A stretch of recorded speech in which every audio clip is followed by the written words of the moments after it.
The drop bay smelled like recycled air and boot polish. It always did. There was something almost comforting about it, that no matter how far from Earth you traveled, no matter how many light years sat between you and everything you had ever known, the inside of a military transport still smelled exactly the same.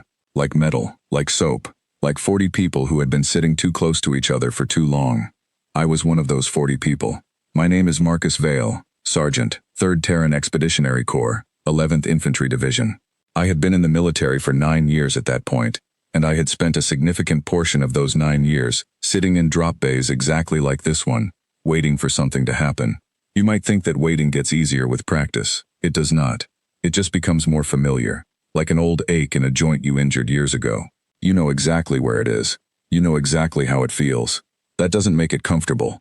Around me, my unit was doing what soldiers do when there is nothing left to prepare, and nothing left to check, and nothing left to organize.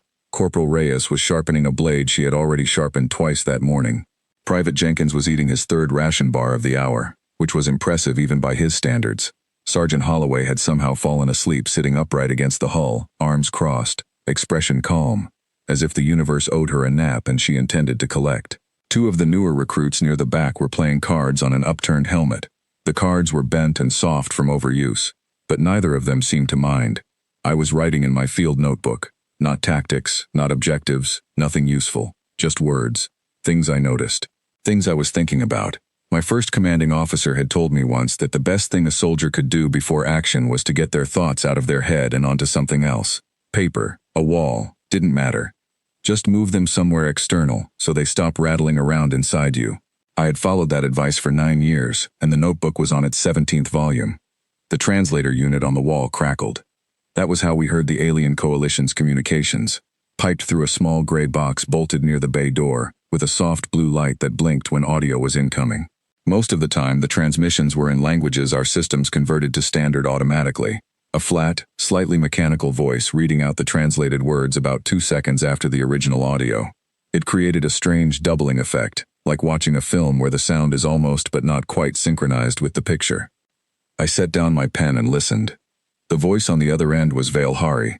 I could tell by the original audio, which had a melodic, high-pitched quality to it, like wind moving through pipes of different lengths. The translator converted it cleanly. 3rd Coalition Fleet confirms Terran transport has entered the Keth-Sora system. Ground forces are being briefed on forward positions. We are relieved to have additional support at this stage of the conflict. Relieved. I wrote that word in my notebook and underlined it. The Vale Hari had every reason to be relieved. The Keth had been burning their colony worlds for 60 years.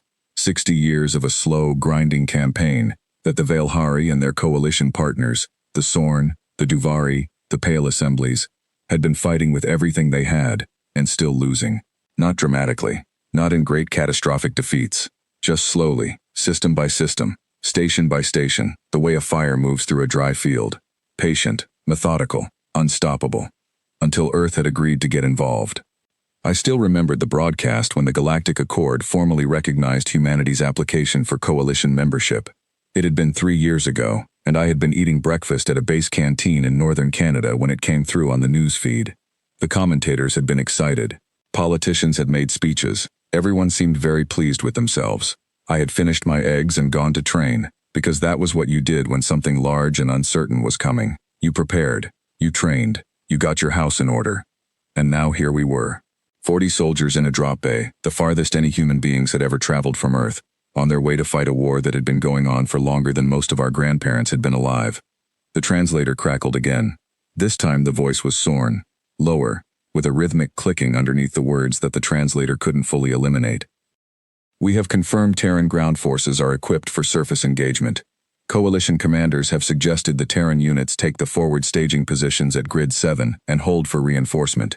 Duration estimated at 4 to 6 standard hours. Terran command has acknowledged.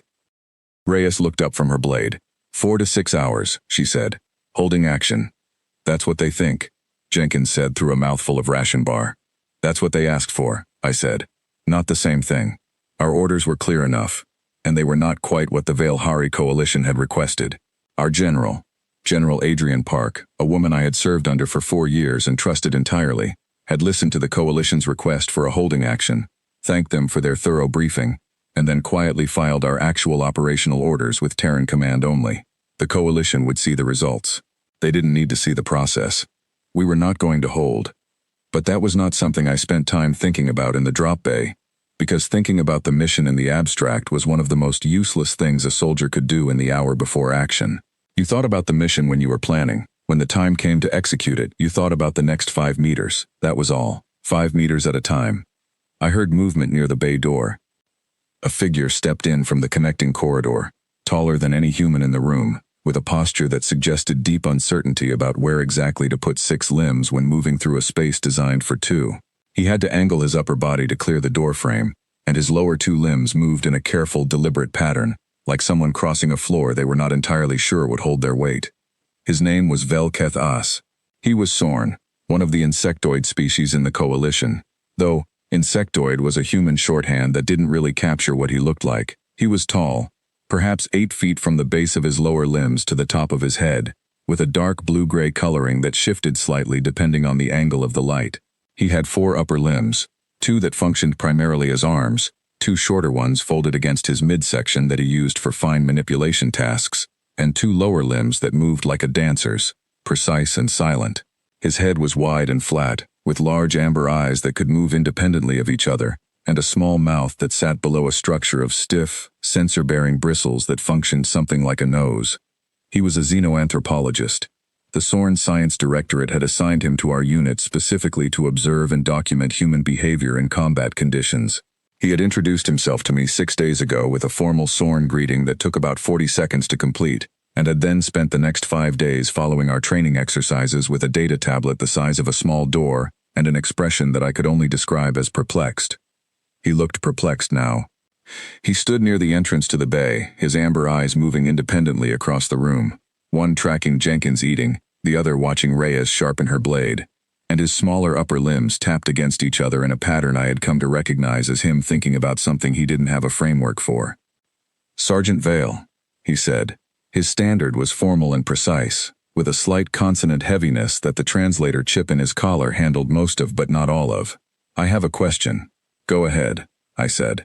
He looked at Reyes. "The blade she is sharpening. I understand the tactical function of a short-range cutting tool. My question is not about the blade itself."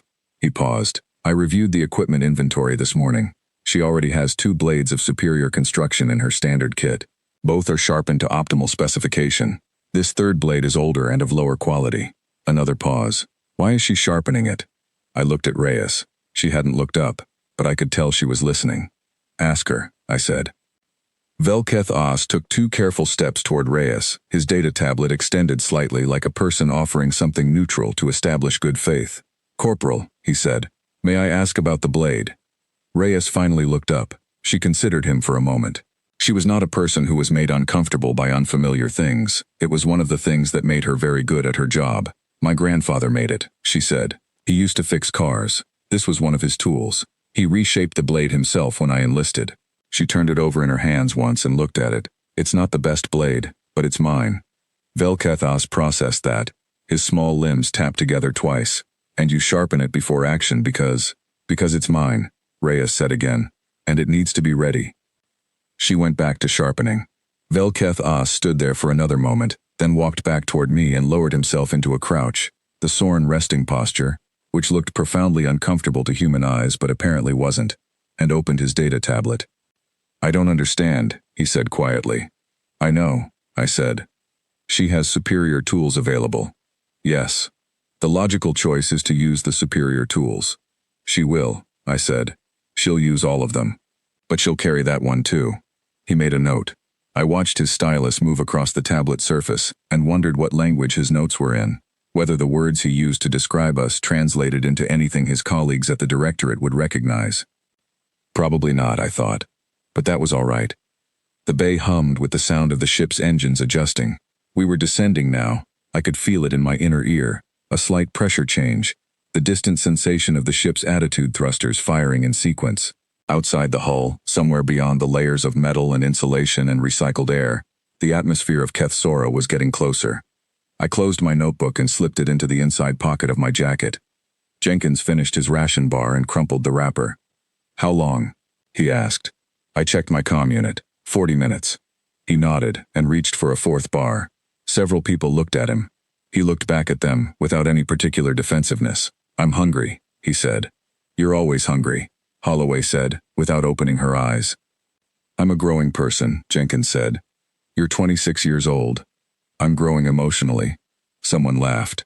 The sound moved through the bay and loosened something in the air, the way a laugh does when people are pretending not to be tense. Velketh As watched the exchange with both his eyes tracking in the same direction for once, which I had come to understand meant something had caught his full attention. He made another note. Then he looked at me. "You said 40 minutes, he said. "Approximately, yes, and you are not afraid." I considered him for a moment. "I am afraid," I said. His eyes focused. "You are showing no indicators of fear response. Your respiration is within normal range. Your physical activity level has not changed. You are writing in a personal document, which is a leisure behavior." He tilted his head slightly. "SORN pre-combat indicators include elevated limb tremor, accelerated breathing, and a tendency to cluster physically with trusted unit members. I see none of these indicators in this group." I looked around the bay. Jenkins eating, Reyes sharpening, Holloway sleeping, cards being played in the back corner. He wasn't wrong. To outside eyes, we probably looked like people waiting for a bus. "We are afraid," I said. "Reyes is afraid. Jenkins is afraid. Holloway is absolutely afraid. She wouldn't be sleeping if she weren't. Sleeping is how she manages it. Jenkins eats. Reyes sharpens something. I write things down. Everyone in this room has a way they carry it." Velketh As was quiet for a long moment. "You are describing fear management behaviors," he said slowly. "Yes. Not fear elimination. You can't eliminate it," I said. "You just give it somewhere to go while you work." He looked at me with that expression again, the perplexed one. But something in it had shifted, the way an expression shifts when a piece of information arrives that doesn't fit neatly into any available category, but is clearly too significant to set aside. "The SORN," he said carefully, "when afraid, have difficulty performing complex coordinated tasks. The fear response disrupts the signal chains required for precision movement. Coalition doctrine accounts for this by reducing task complexity in high-threat environments." He glanced at the cards being played in the back. "You are performing leisure activities of moderate complexity 40 minutes before entering a contested zone." "Yes," I said. "And this is normal." "Completely." He made a long note. The stylus didn't stop moving for almost a full minute. The translator box on the wall crackled one more time. The Valhari voice, translated flat and clean. "Terran ground forces, you are cleared for final approach to Drop Zone 7. Coalition Command wishes to express gratitude for your participation. We anticipate your holding action will stabilize the forward line and allow Coalition reinforcements to advance within the projected window. Good fortune to you all." "Good fortune." Holloway opened one eye. "They think we're doing a holding action," she said. "They asked for a holding action," I said.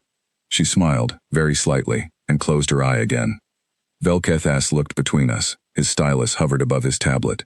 "You are not doing a holding action," he said. It was not a question. "We are going to hold a line," I said carefully. "Just probably not the one they're thinking of." He absorbed that. His small limbs tapped against each other 3 times, then stopped. "I see," he said. He didn't, not yet, but that was all right too. Understanding was a process, not an event. It happened in pieces, like light coming through a crack, slowly broadening as the door opened further. The door, in this case, was 40 minutes away. The engines changed pitch. The gravity in the bay shifted by a fraction, and someone's card game lost 3 cards to the floor. There was a brief argument about whether they counted. Jenkins offered a ruling. It was rejected. The argument continued amicably. I took my notebook back out and wrote one more line. "The galaxy thinks it knows what's coming. It doesn't, but it will." Then I put the notebook away, checked my gear one final time, and waited for the door to open. The door opened, and the world outside was nothing like Earth. I had been told what to expect. We had all been briefed. There were satellite images, terrain maps, atmospheric readouts, thermal scans of the valley floor going back 6 weeks. I had studied them the way you study any piece of ground you are about to walk across, carefully, patiently, trying to build a picture in your mind that will hold when reality arrives and starts making its own adjustments. The picture never quite holds. Keth Sora was a canyon world. That was the simple way to say it. The longer way was that it was a place where geological forces had spent several 100 million years pulling the surface apart, leaving behind a landscape of deep cuts and high walls and narrow passages that the light reached only at certain angles and certain hours. The rock was dark, a deep reddish brown, almost the color of dried clay, and it had a texture like cracked skin, layered and fractured and old in a way that made Earth's oldest stone look recently made. The air was breathable, barely. The atmospheric analysis said the oxygen content was within acceptable human range, which meant it was also within acceptable range for not enjoying it. It tasted thin and faintly metallic, like the air in a building where the ventilation system is working too hard. Within an hour, everyone would have a low headache sitting just behind the eyes. We had been warned. We would manage. The sky was not blue. It was a deep, bruised purple at the horizon, transitioning upward through shades of gray, into something approaching violet at the zenith. 2 moons hung visible in the daylight sky, one pale and large, one small and reddish, both looking slightly wrong, the way moons always do when they aren't the one you grew up with. I stepped off the ramp and my boots met the ground with a sound that was entirely ordinary, and somehow that ordinariness made the strangeness of everything else sharper by contrast. "Close up," I said, and my unit formed up around me without needing to be told twice. 40 people becoming one moving shape. Gear checked, weapons ready.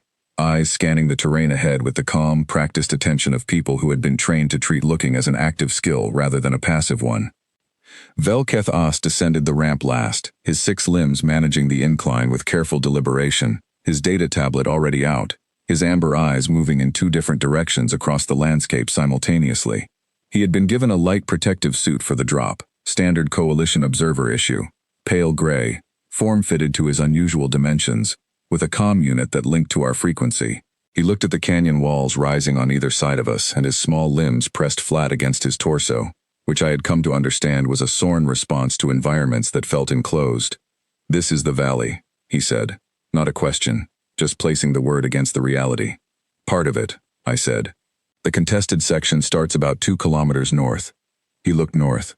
The valley narrowed in that direction, the walls coming closer together until they were perhaps 300 meters apart, the floor between them uneven with rubble, and the burned-out remains of Coalition equipment from an earlier engagement.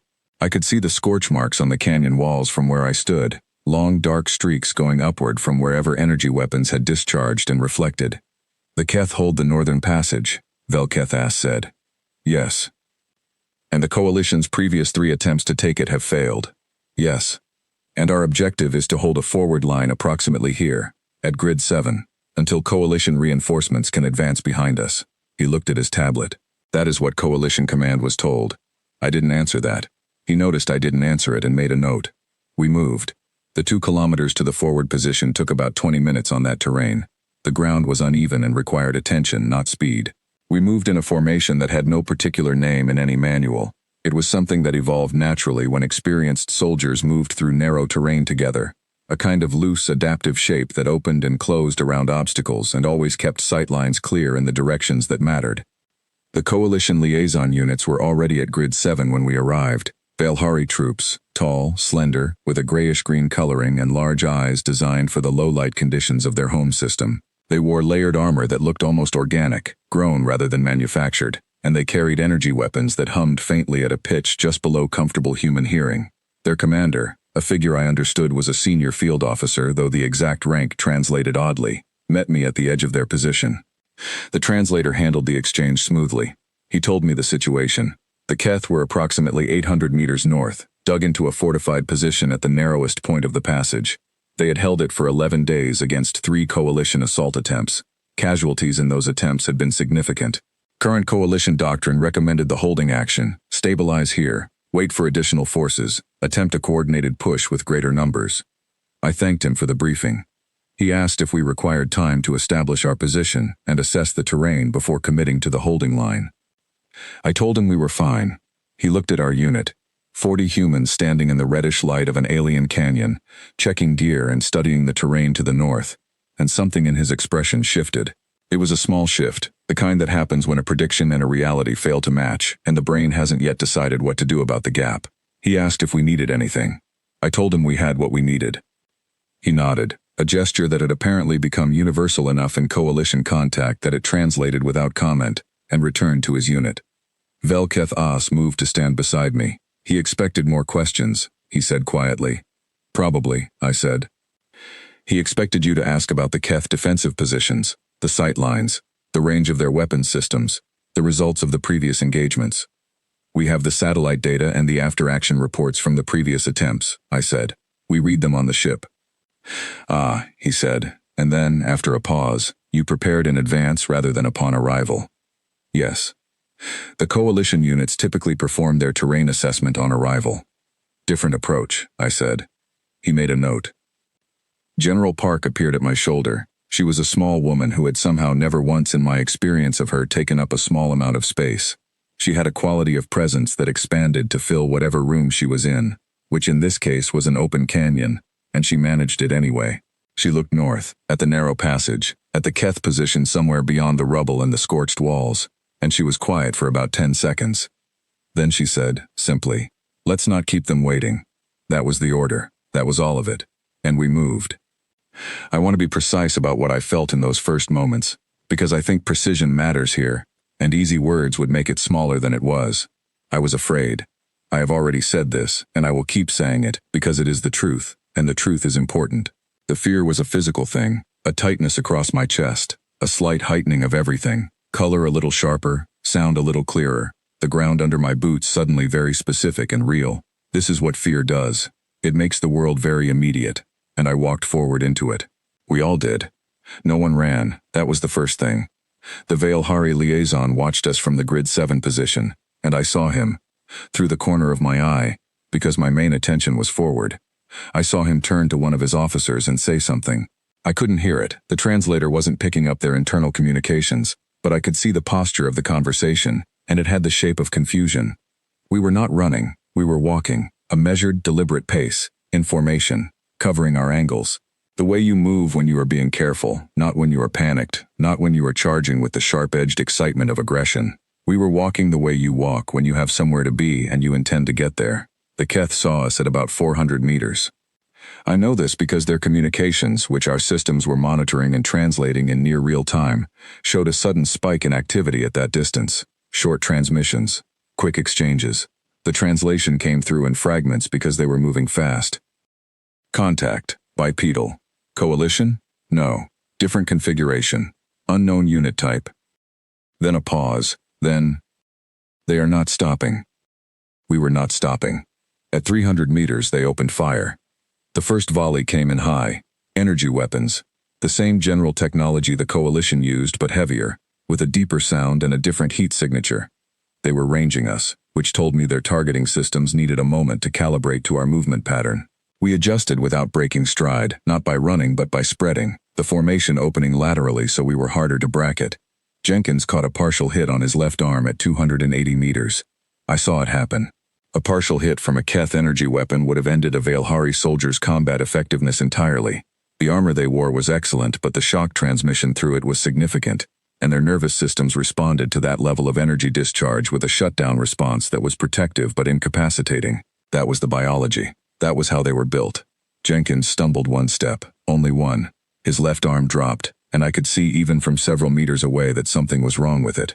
The sleeve of his jacket was damaged and the arm was hanging at an angle that was not its natural angle. He reached across with his right hand, grabbed the arm, roughly repositioned it, and kept moving. He was shouting something into the comm. It took me a second to process it through the noise of the incoming fire. He was shouting, "Keep the line dressed.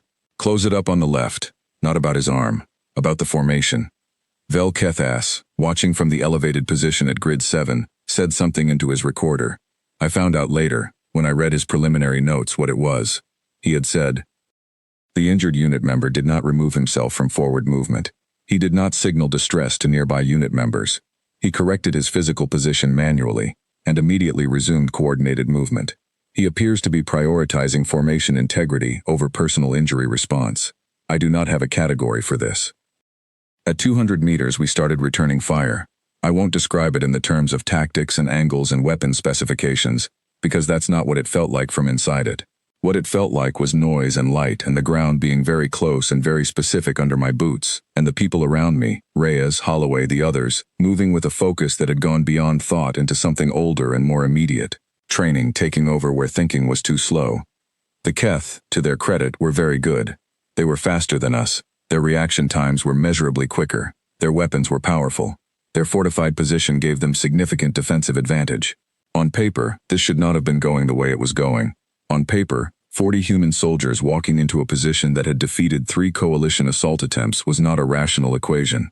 But the Keth were calibrated for a specific kind of opponent.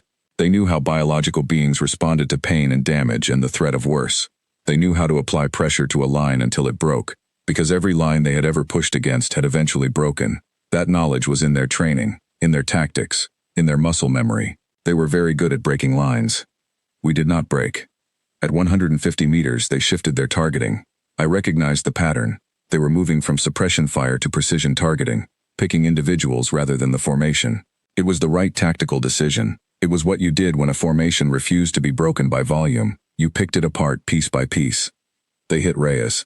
A solid hit, not a partial one, across her right shoulder. She went down on one knee. I was about to call to her when she was already back up, her left arm working the weapon while her right hung useless, and she was still moving forward and she was still shouting into the comm. Not about the hit, not about the pain, about the sightline opening to her left and the angle she wanted the person beside her to cover. Vel Keth As, later. Second unit member incapacitated in one upper limb. Second unit member continued forward movement. I am beginning to think my pre-mission briefing materials did not adequately prepare me for Terran physiology. At 100 meters, something changed on the Keth frequency. It was a subtle change. Not a retreat signal. They were nowhere near issuing a retreat signal. Not a request for support. They had support already positioned. It was a change in the character of the communications. The crisp, professional efficiency of a unit executing a known doctrine shifted into something slightly different. The transmissions got shorter. There were pauses between them that hadn't been there before. The translator picked up one exchange clearly. A Keth field commander to a subordinate. Why are they not stopping? And the subordinate, after a pause, I don't know. That was the first crack, not in their line, in their understanding. Because here is what the Keth knew. Built from 60 years of fighting every species the coalition could put in front of them, every living thing, when sufficiently hurt, retreated. It was not a weakness. It was biology. It was the most fundamental instruction written into any organism that wanted to continue existing. When the damage outweighed the capacity to continue, you withdrew. You recovered. You returned when you could. We did not appear to have received that instruction. Or rather, and this is the part I have thought about many times since, we had received it. We understood it. We simply had another instruction layered on top of it, one that in certain conditions took priority. The instruction that said, the mission is not finished. The instruction that said, the person beside you needs you to keep moving. The instruction that said, you can stop later, but not yet, not here, not until the thing is done. That layering, that specific, particular thing, that was what the Keth had never encountered. We hit their forward position at 80 meters and the engagement became immediate and personal in a way that energy weapons at distance are not. I will not dwell in the details. What I will say is that at close range the Keth were physically formidable. Larger than us, faster than us, with natural armor that our weapons had to work harder to address. None of that was a surprise. We had read the after-action reports. What was a surprise to them was that we had read the after-action reports. We knew where the joints in their armor were weak. We knew their peripheral vision had a gap at low angles. We knew their communication structure required the field commander to relay orders rather than broadcast them, which created a half-second delay between decision and execution. We had learned these things from every engagement the coalition had fought against them, from every report, every analysis, every piece of intelligence that had been gathered and filed and, in many cases, not fully acted upon. We acted upon it. At 65 minutes from initial contact, the Keth forward position was no longer a Keth forward position. I stood in what had been their fortified line and I looked back south, toward Grid 7, toward the Velhari liaison position where I knew Vel Keth As was watching, and I breathed the thin metallic air of Keth Sora and I felt the specific, quiet exhaustion that comes after action. Not the dramatic collapse of stories, just a settling, a slowdown, the body acknowledging that the immediate demand had passed. My comm unit was full of voices, unit check-ins, medical assessments. Jenkins, getting his arm properly looked at, already arguing about whether he needed to be evacuated or could stay forward. Reyes, right shoulder immobilized, asking with absolute seriousness whether she could be reassigned to a supporting role rather than pulled back. And underneath all of that, on the Coalition Command frequency, the sound of the Velhari liaison transmitting back to Coalition Command. The translator gave it to me flat and clean, the mechanical voice carrying words that I suspected sounded very different in the original. The Terran unit has taken and secured the forward Keth position. They did not hold at Grid 7. I repeat, they did not hold. They advanced. The passage is open. A long pause from Coalition Command. Then, "How many Terran casualties?" The liaison transmitted our numbers. Another pause, longer.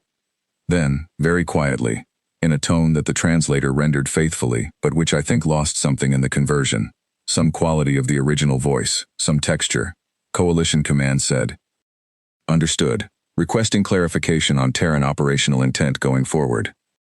Behind me, General Park appeared at my shoulder again. "They want to know what we're doing next," I said. She looked at the passage ahead of us. Open now. North, into the deeper canyon, toward the Keth's secondary positions, toward the parts of this valley that no coalition force had reached in 11 days of trying. "Tell them we're going to keep going," she said. "Tell them they're welcome to catch up." Velketh Oz reached us a few minutes later, having moved up from Grid 7 at something approaching a run, his 6 limbs covering the ground quickly, his data tablet out, his amber eyes wide, both of them tracking in the same direction, which I had learned meant his full attention was engaged. He stood beside me and looked at what had been a Keth defensive line 11 days in the making, now empty and quiet in the bruised purple light of the alien sky. He was silent for a moment. Then he said, in a voice that was careful and precise, and had a quality underneath it that I didn't have a word for at the time, "You were afraid the whole time." "Yes," I said. "And you did it anyway." "Yes." He looked at his tablet. He looked at the passage. He looked at me. "I need to revise my pre-mission notes," he said. "Take your time," I said. "We have a few minutes." Then I checked my gear, drank some water, and got ready to keep going. The northern passage opened into something wider.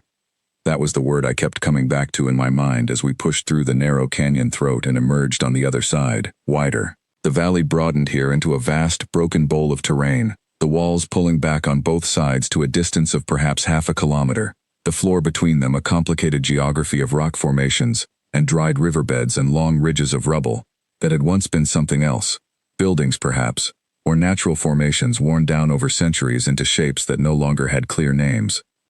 It was, from a tactical standpoint, both better and worse than the passage.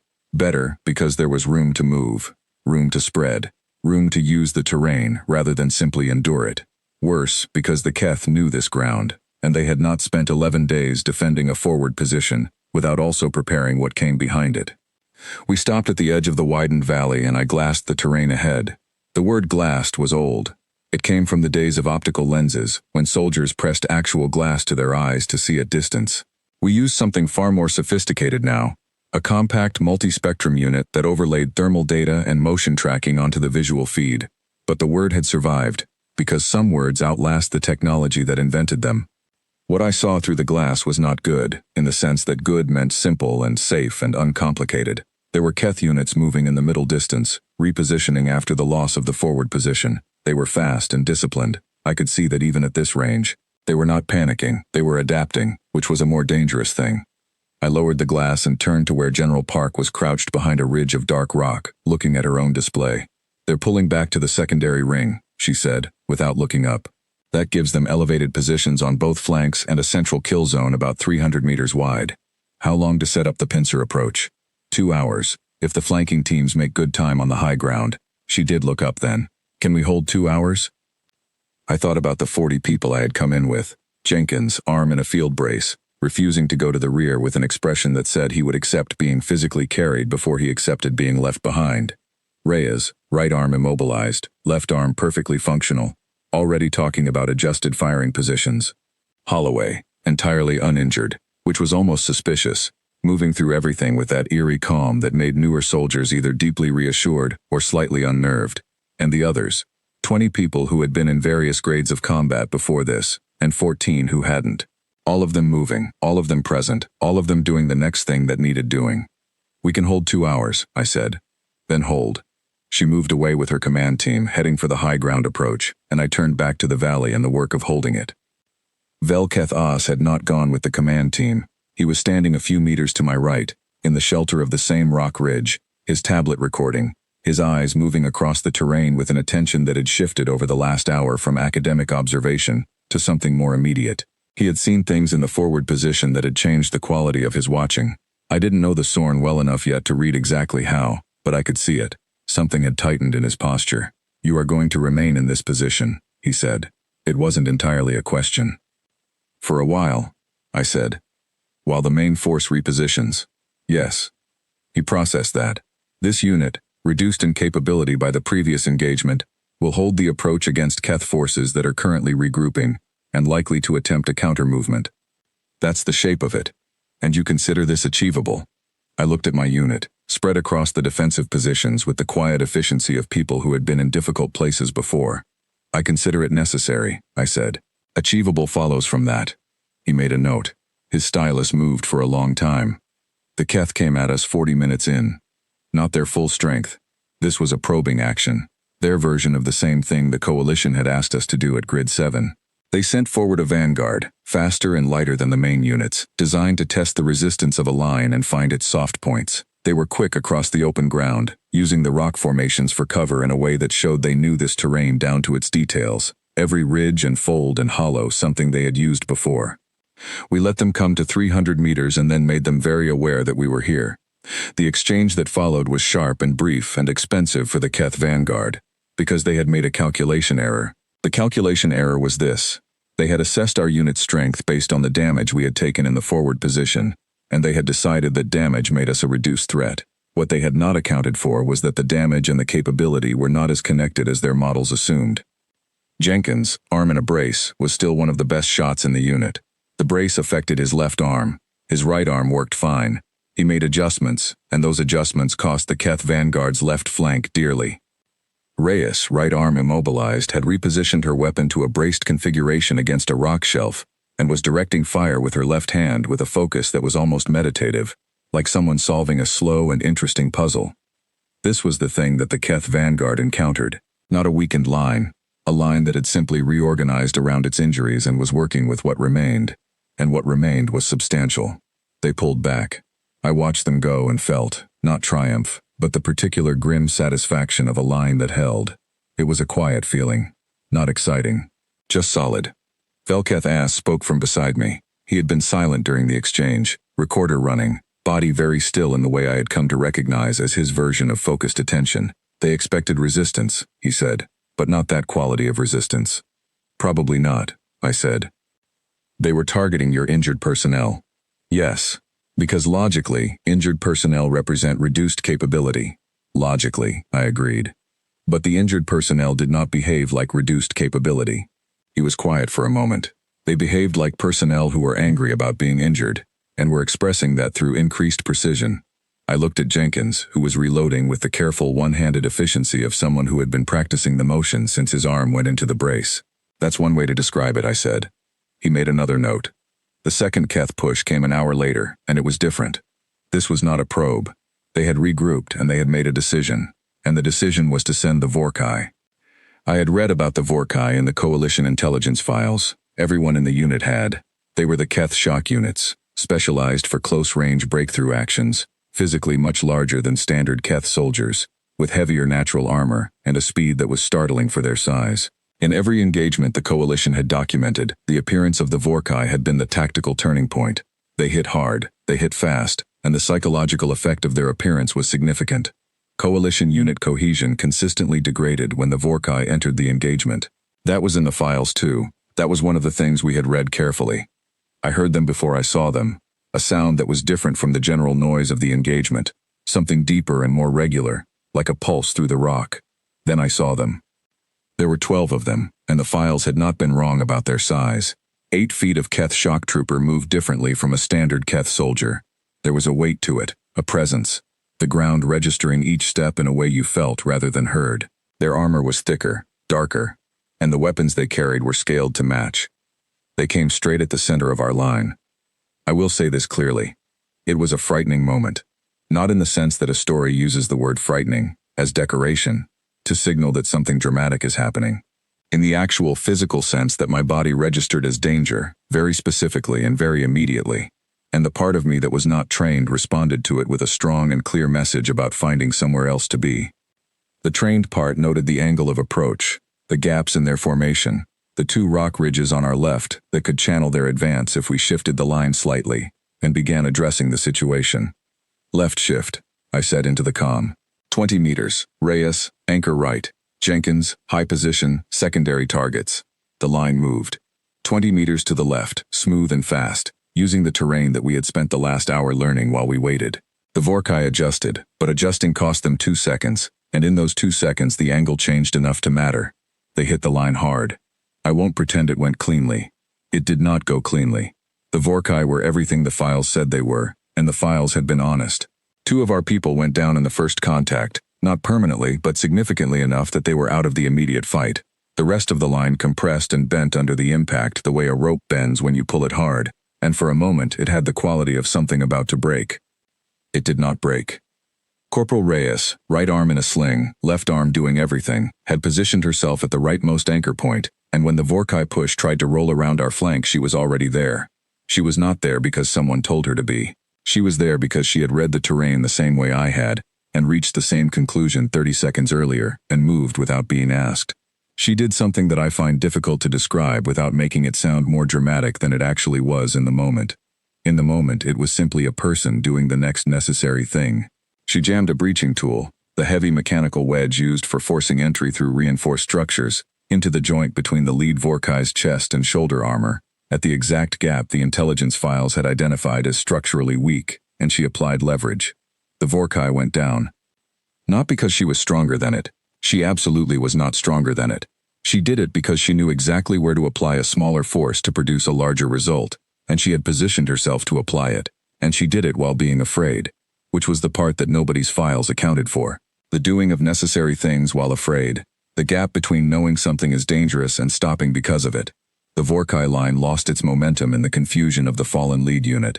The next 2 seconds were chaotic and loud and very immediate, and then our line had reorganized around the new shape of the engagement, and the Vorkai were no longer driving forward. Velketh Os, later, in his notes. The Vorkai are employed by the Keth specifically for their psychological effect on opposing forces. Coalition doctrine identifies Vorkai deployment as a high-threat event, requiring defensive consolidation and possible withdrawal to prepared positions. The Terran unit did not consolidate. The Terran unit did not withdraw. The Terran unit adjusted its lateral position by 20 meters, anchored its flanks, and met the Vorkai advance with coordinated resistance. I observed 1 Terran unit member, injured, reduced to single-arm capability, neutralize the lead Vorkai through precise application of mechanical advantage at an identified armor weakness. She appeared to be drawing on pre-mission intelligence briefing materials. She was also, by my assessment of her facial expressions and vocalization patterns, extremely afraid. I am running out of frameworks. What he did not put in the notes was what I saw him do during the engagement. He was behind the rock ridge, recorder running, tablet out, which was appropriate for a scientific observer. But at the moment the Vorkai hit the line, he stopped recording. His smaller limbs came forward and pressed flat against the surface of the rock in front of him. His amber eyes both tracked in the same direction, toward the line, toward the fight, toward the people in it. And he was very still in the way that was not calm but was something else, something more invested. He was watching with something that was past academic interest. I noticed this because I had a habit, between moments of direct action, of noticing things and storing them. The notebook in my chest pocket was full of such observations, small details that might or might not mean anything, collected because the habit of noticing was one I trusted. I didn't say anything about it at the time. There was too much else happening. The Vorkai pulled back after 20 minutes. They had not broken us, and they were built for breakthrough, not sustained exchange. A breakthrough unit that cannot break through becomes simply a large unit in an inconvenient position. They withdrew in good order, which told me their commanders were competent and not letting frustration override discipline. That was the more dangerous type of enemy. The disciplined ones who adapted. I checked the unit. The 2 people who had gone down were being treated by our medics, both alive, both going to stay that way. One of them already asking about timeline to return to duty. Our medic, Private Okafor, was working on both of them simultaneously, with a focus that I recognized from surgery documentaries. The complete narrowing of attention to a specific problem, everything else temporarily irrelevant. Okafor had been working under fire for the last 20 minutes. Not just working, moving through exposed areas to reach the people who needed her, calculating the fastest route between cover points and injured personnel, making the calculation each time that getting there mattered more than the risk of getting there. The Veilhari coalition forces, watching from the observation positions at Grid 7 and the elevated approach roads they were using to follow our advance, had gone completely silent on the command frequency during the Vorkai engagement. After it ended, there was a long pause, and then the liaison officer transmitted something to Coalition Command. The translator gave it to me. The Vorkai have withdrawn from the Terran position. The Terran line held. I am looking at the tactical feed and I want to be precise about this because I do not want my report to be questioned later. The Terran line held against a full Vorkai assault. Their injured personnel remained in position throughout. Their medical unit worked in the open during the engagement. The Terran line held. Another pause from Coalition Command. Then, confirmed. What is the current status of the Terran unit? The liaison took a moment before responding, as if he was looking at us and not sure what words fit. They are, another pause. They are eating. It was true. Jenkins had produced a ration bar from somewhere. Someone had started a small thermal unit to heat water. Holloway was eating something cold from a foil pack with the expression of a person who found the food disappointing, but was going to finish it anyway because food was food. We ate when we could, because we had learned that the window for eating was narrow and unreliable, and a body that hadn't eaten made worse decisions than a body that had, and we were going to need our decisions to be good in about 40 minutes when the flanking teams reached their positions and the real push began. This was not dramatic. It was practical.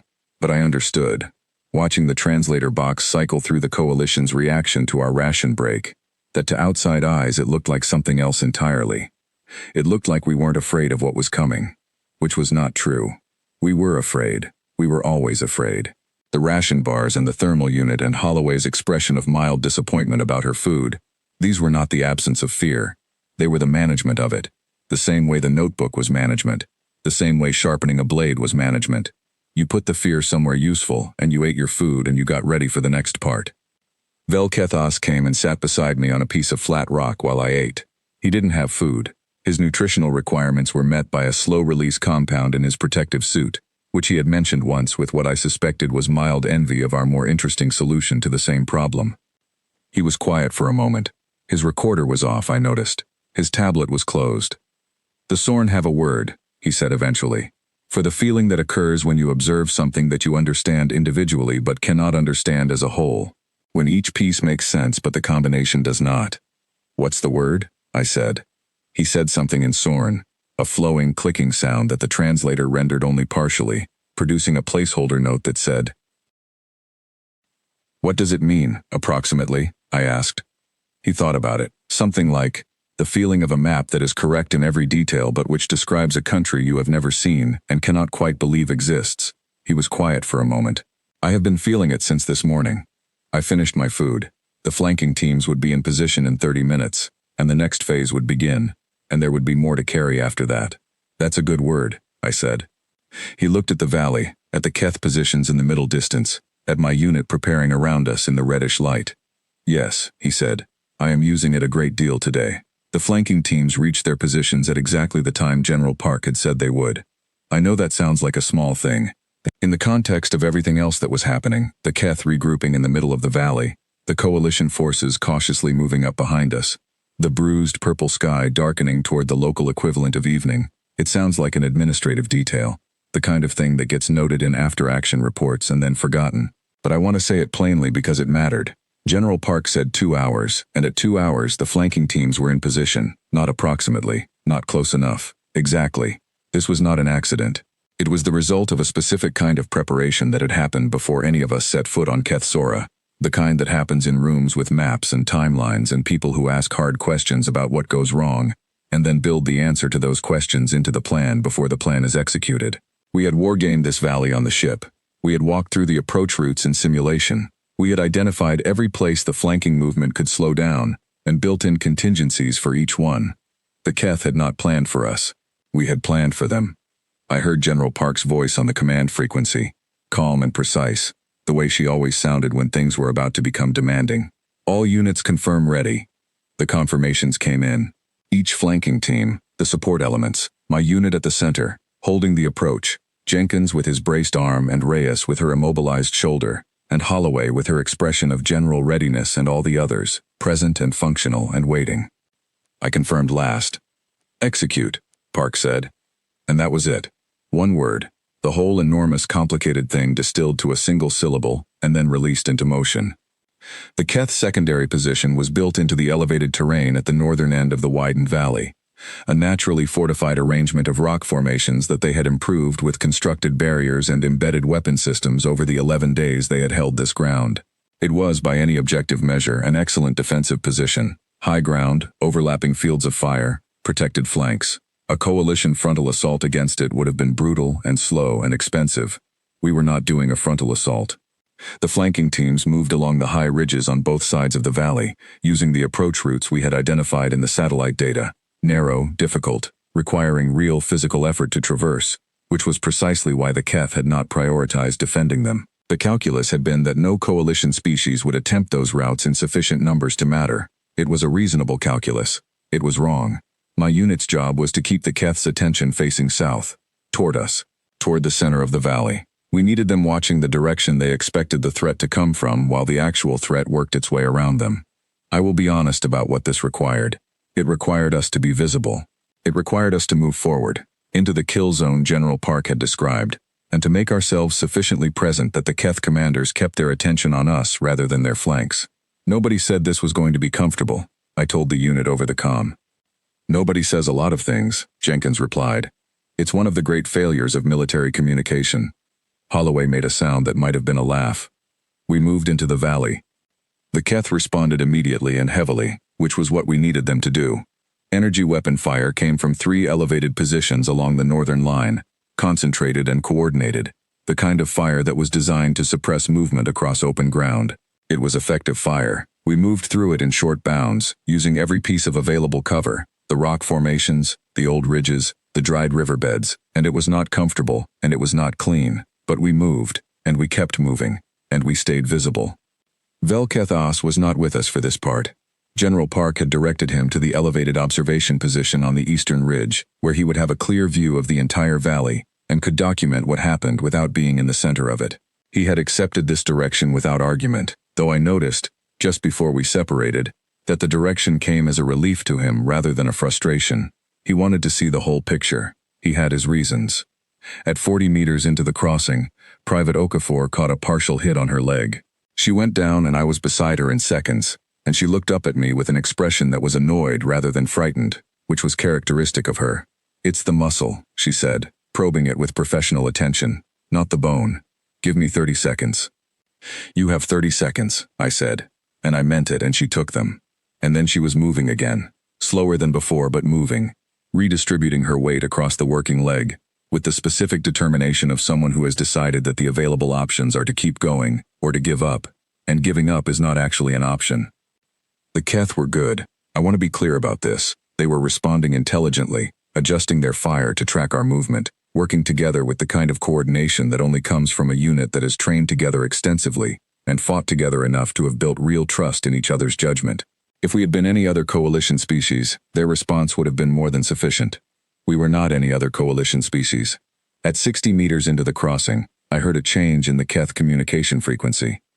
The translator was running continuously in my earpiece, processing the intercepts and flagging significant exchanges. Most of what came through was tactical traffic, coordinates, targeting adjustments, fire control communications, routine. Then something different, a longer transmission, from what sounded like a senior commander, directed to a wider audience. The translation came through in pieces because it was complex, and the translator was prioritizing speed over elegance. Alert to all positions. Terran unit movement does not match coalition doctrine. They are not seeking cover and holding. They are advancing under fire. Assess as... A pause while the system caught up.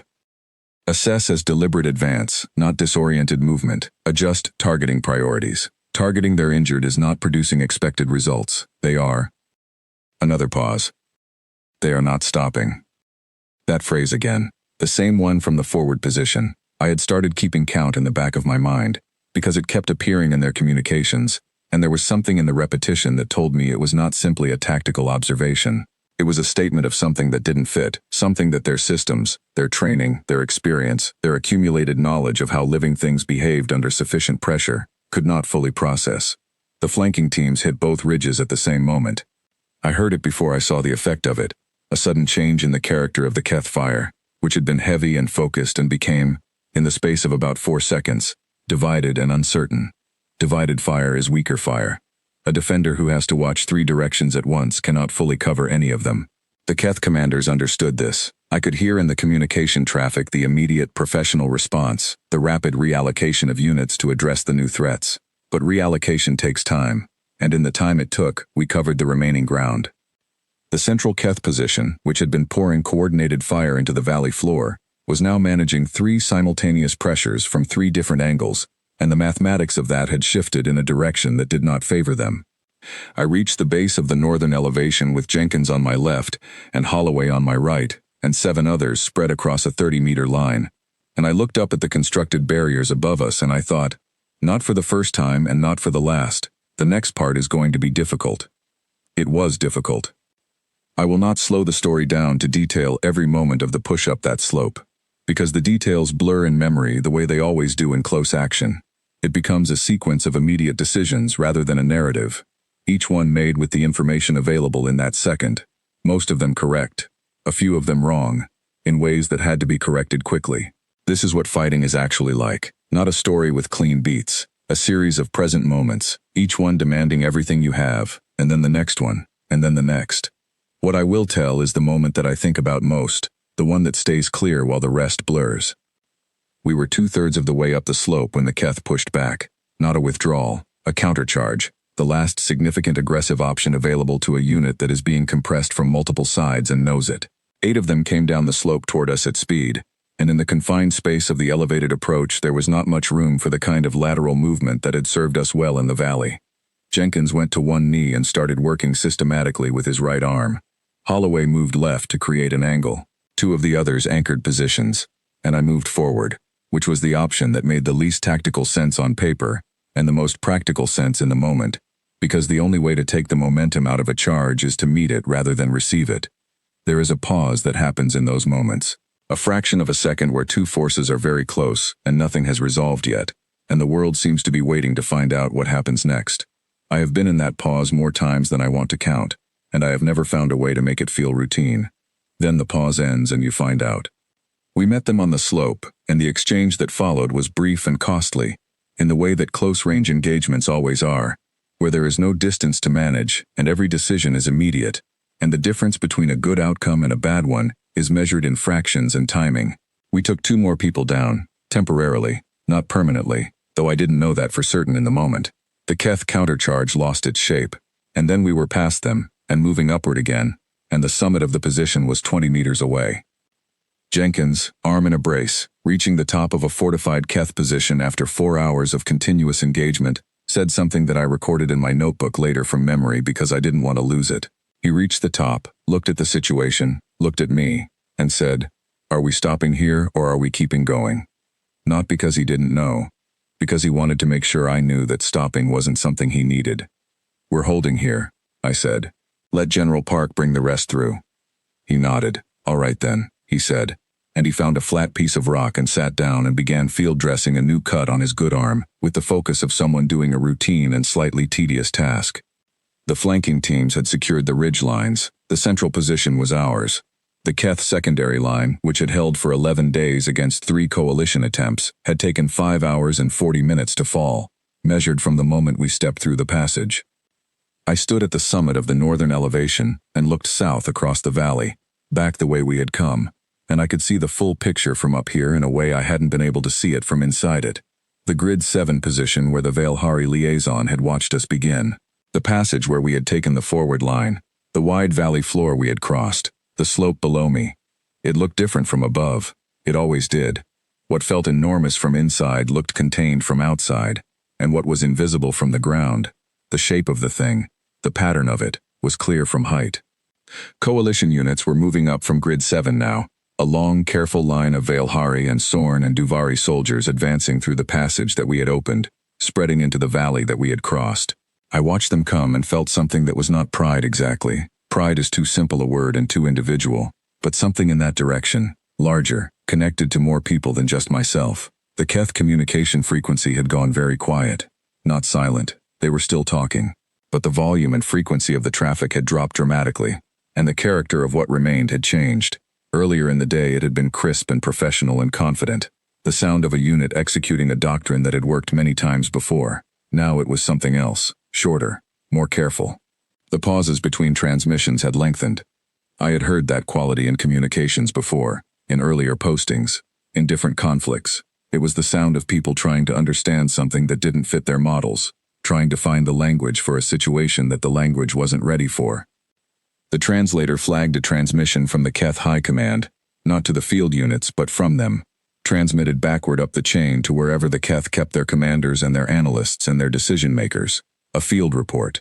Moving up through their structure the way all such reports moved, carrying the information that the people at the top needed to make sense of what had happened.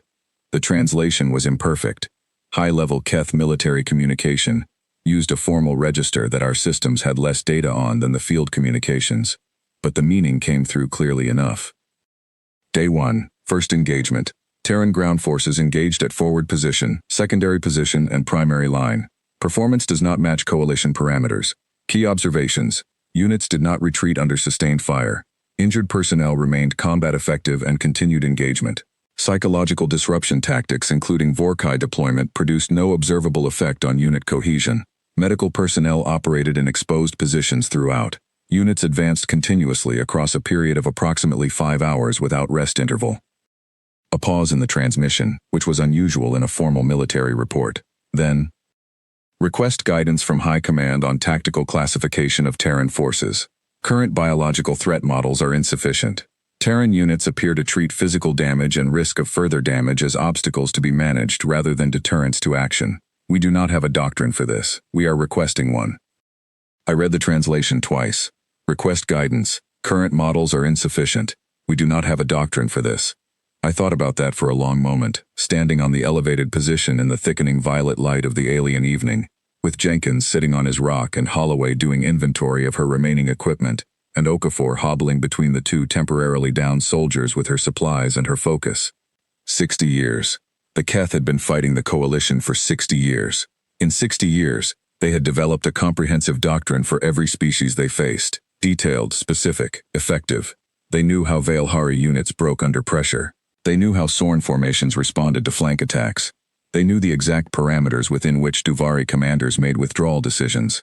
They had built a model of the galaxy's military behavior, species by species, and they had used that model to win, consistently, for 6 decades. And now they were transmitting back to their high command, asking for guidance, because the model didn't have a place for us. I didn't feel triumphant about this. I want to be honest about that.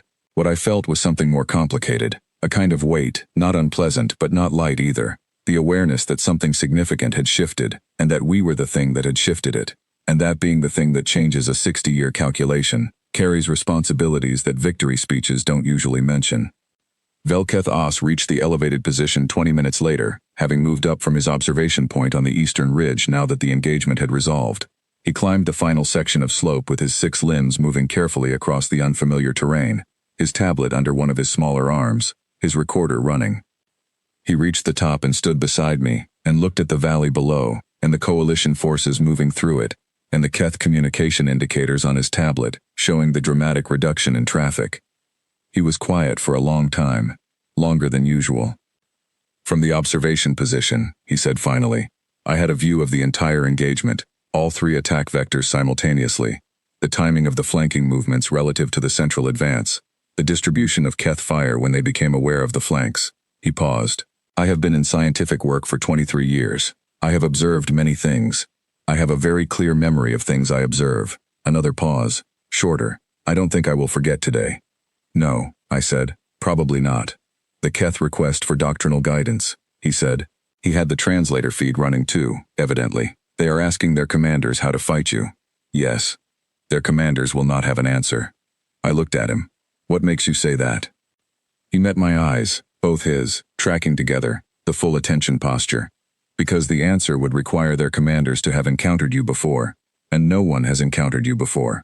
He held my gaze for a moment, not in the way that matters, the way that is visible, the way that changes calculations. He looked back at the valley. My report to the Sorn Directorate will be very long, he said, and very difficult to write. And it will raise questions that I am not certain I am qualified to answer. What kind of questions? I asked. Questions about what humanity is, he said simply. What you are for, in the larger sense. What the galaxy should expect from you. He was quiet for a moment. Questions I suspect many people beyond the Sorn Directorate will be asking. After today. Below us, the coalition forces were still moving through the valley. Above us, the 2 moons of Keth Sora were fully visible now in the deepening sky, pale and reddish, wrong and familiar at the same time. You could ask us, I said, directly, instead of writing the report and letting other people guess at the answers. I intend to, he said, when I find the right questions. Take your time, I said. He nodded once. His recorder kept running. His stylus moved across the tablet in long, careful strokes, building a record of a day that had changed something, even if we were both still working out exactly what. The valley was quiet now, except for the sound of coalition boots on rock and the distant professional murmur of General Park's command frequency coordinating the next phase. The Keth were somewhere north of us, regrouping in the way that disciplined forces do, carrying with them a transmission they had sent to their high command and a question that the high command could not yet answer. Jenkins finished his field dressing, examined his work critically, and reached into a pocket. He produced a ration bar. You cannot be hungry again, Holloway said. It's been 6 hours, Jenkins said. You ate before we started. Exactly, he said. 6 hours ago. Holloway looked at him for a moment with the expression of a person confronting something unreasonable that they have nonetheless decided to accept. She turned back to her inventory. Jenkins ate his ration bar. Okafor continued her work. The valley continued to fill with coalition forces following the path we had made. Somewhere above us, in the galaxy that was watching all of this through the footage that was already moving through the coalition communication networks, 32 civilizations were receiving transmissions they had not expected, looking at numbers that didn't fit, asking questions they had not previously thought to ask. I sat down on the rock next to Jenkins, not because I was finished, but because sitting down for 5 minutes was the smart thing to do, and I took out my notebook, and I wrote down the Keth transmission, word for word as the translator had given it to me. We do not have a doctrine for this, we are requesting one. I read it once, then I closed the notebook and put it back in my pocket next to everything else I was carrying. The next phase was coming. There was always a next phase. But for 5 minutes, in the last of the alien light, with my unit around me and the valley below us and the galaxy adjusting to something it hadn't known it would have to adjust to, I sat, and I breathed, and I let the weight of the day settle into its proper place. Then I stood up, checked my gear, and got ready for what came next. 2 days after the valley. That was how I had started thinking about time on Keth Sora, not in dates or hours, but in relation to the engagement, the way soldiers always measured time around the things that mattered. Before the valley, during the valley, 2 days after the valley had become a fixed point, the way certain things become fixed points, not because you decide they will, but because the weight of them makes everything else orient around them naturally. The front line had stabilized. That was the official language from Coalition Command, and it was accurate as far as it went. The Keth had withdrawn to positions further north, regrouping with their main force, and the Coalition had moved into the ground we had opened and was consolidating its new line. There was still contact. There would continue to be contact, because wars don't stop cleanly the way stories sometimes suggest. But the sustained push of the engagement 2 days ago had given way to the slower, more deliberate business of holding ground and planning what came next. For my unit, 2 days after the valley mostly meant the field hospital. It was not much of a hospital in the architectural sense. A series of pressurized shelters set up in the southern end of the bowl terrain, connected by covered walkways, with equipment that had been transported in the same dropships as the rest of our gear. But it was functional, and Okafor and the other medics had made it work with the focused, inventive practicality that military medicine always required, turning available space and available supplies into something that kept people alive and moving toward recovery. I was there because of my shoulder. I had not mentioned the shoulder during the engagement, because mentioning it during the engagement would have been both useless and distracting. I had taken a hit in the second hour, a partial one, not a direct strike, and managed it with field dressings and adjusted movement and, if I am being precise, a significant amount of deliberate not thinking about it. 2 days later, with the acute phase of the operation concluded, my body had decided that the not thinking about it period was over, and had begun expressing its opinion on the matter in clear and specific terms. Okafor had looked at it with an expression that mixed professional assessment with personal exasperation in equal measure. You should have had this looked at, she said. I had other things to look at, I said. That's always the answer, she said. Every single time, everyone in this unit. She pressed something that made me very aware of the shoulder in a way I had been carefully avoiding. You're all impossible. We're efficient, I said. You're impossible, she said, and began working. I was sitting on a cot near the edge of the second shelter, my jacket off, Okafor doing what needed doing, when I heard the sound of someone navigating the entrance to the shelter with too many limbs for the doorframe. Velkethas. He moved through the entrance with the same careful deliberation he always brought to human-scaled spaces, angling, adjusting, his lower limbs finding the floor with that dancer's precision. He had been to the field hospital before, the previous day, documenting the medical operation as part of his broader observational record. The medics had grown used to him. One of the newer soldiers had initially been startled by his size, but that had passed quickly, the way most things passed when there was enough else happening to keep the mind occupied. He saw me and moved toward me, his data tablet under his smaller arm, his recorder, I noticed, not running. He sat in his crouch posture near the cot and set the tablet on his knee and looked at me. He had a list. I could see it on the tablet screen. Not the contents, but the shape of it. A column of items, neatly organized, each one with what appeared to be a notation beside it. He had been preparing, the way a careful scientist prepares, gathering his observations and turning them into precise questions before bringing them to the source. "You said you wanted to ask me things," I said, "when you had found the right questions." "I have found some of them," he said. "I may not have found all of them, but I think the ones I have are important, and I would rather ask them now than wait for perfection." "That's a reasonable approach," I said. Okafor pressed something else. I kept my expression neutral. She was not fooled. Velkethos looked at his list. "I want to begin with something I observed on the second day, during the crossing of the Central Valley. Not the combat itself, but a moment between actions." He found the notation he was looking for. "At approximately the midpoint of the engagement, when your unit had temporarily taken cover in the dried riverbed formation, I observed you remove food from your equipment and eat it, while the engagement was ongoing, with active weapon fire in your vicinity." "Yes," I said. "I have been thinking about this more than almost anything else I observed," he said, "including the Vorkai engagement, including the medical personnel working in exposed positions, including the flanking operation itself." He paused. "Why is eating more difficult for me to categorize than those things?" I thought about it. "Because the other things were responses to the situation," I said. "The Vorkai engagement, the medics, those were direct reactions to direct circumstances. The eating wasn't a response to anything that was happening. It was a response to what my body needed, regardless of what was happening around it." "Yes," he said, almost to himself. "Yes, that is exactly the problem. You were attending to a biological need that had no relationship to the immediate tactical situation. The tactical situation did not become less dangerous because you needed food. You simply decided that both things could be true at the same time. That the danger and the need were both real, and both required addressing. The danger wasn't going anywhere," I said. "Neither was the hunger. Waiting for one to resolve before addressing the other would have meant waiting indefinitely." He made a note. "And this is normal for humans?" "It's practical," I said. "That is not the same as answering my question." "Yes," I said. "It's normal." He looked at his list and moved to the next item. "During the initial advance through the passage, Jenkins, the arm. Yes. He was injured. The injury was significant, structural damage to the limb, visible even from my observation point. He repositioned the limb manually and continued forward. He looked at me directly, not because someone ordered him to. He made that decision himself, in real time, while under fire, while in pain. The decision to continue." "Yes," I said. "In Sorn combat doctrine," Velkethos said carefully, "a unit member who sustains significant injury is immediately designated as a recovery priority. The injured individual is moved to a protected position. Other unit members adjust to compensate for the loss of that individual. The injured individual's role in the engagement ends." He paused. "This is not because Sorn soldiers are lacking in courage. It is because the injured individual's capacity to contribute has been assessed as reduced below the threshold of meaningful participation. And the assessment is made by the commanders," I said.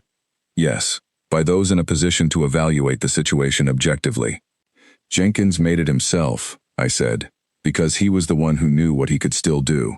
Velkethos was quiet for a moment. "And if his self-assessment had been wrong, if he had believed he could contribute but actually could not, then someone else would have noticed and adjusted," I said. "That's what the unit is for, individual judgment and collective correction. A distributed assessment system," he said slowly. "I never heard it called that," I said. "But yes, that's what it is." He made a long note. Okafor finished what she was doing with my shoulder and began the dressing, her hands moving with efficient care. I pulled my jacket back over my shoulders carefully, and Velkethos waited until I was settled before continuing. "The question I have been building toward," he said. He set the tablet down on his knee and looked at me without the screen between us. which felt like a different kind of conversation than the one we had been having, more direct, less mediated.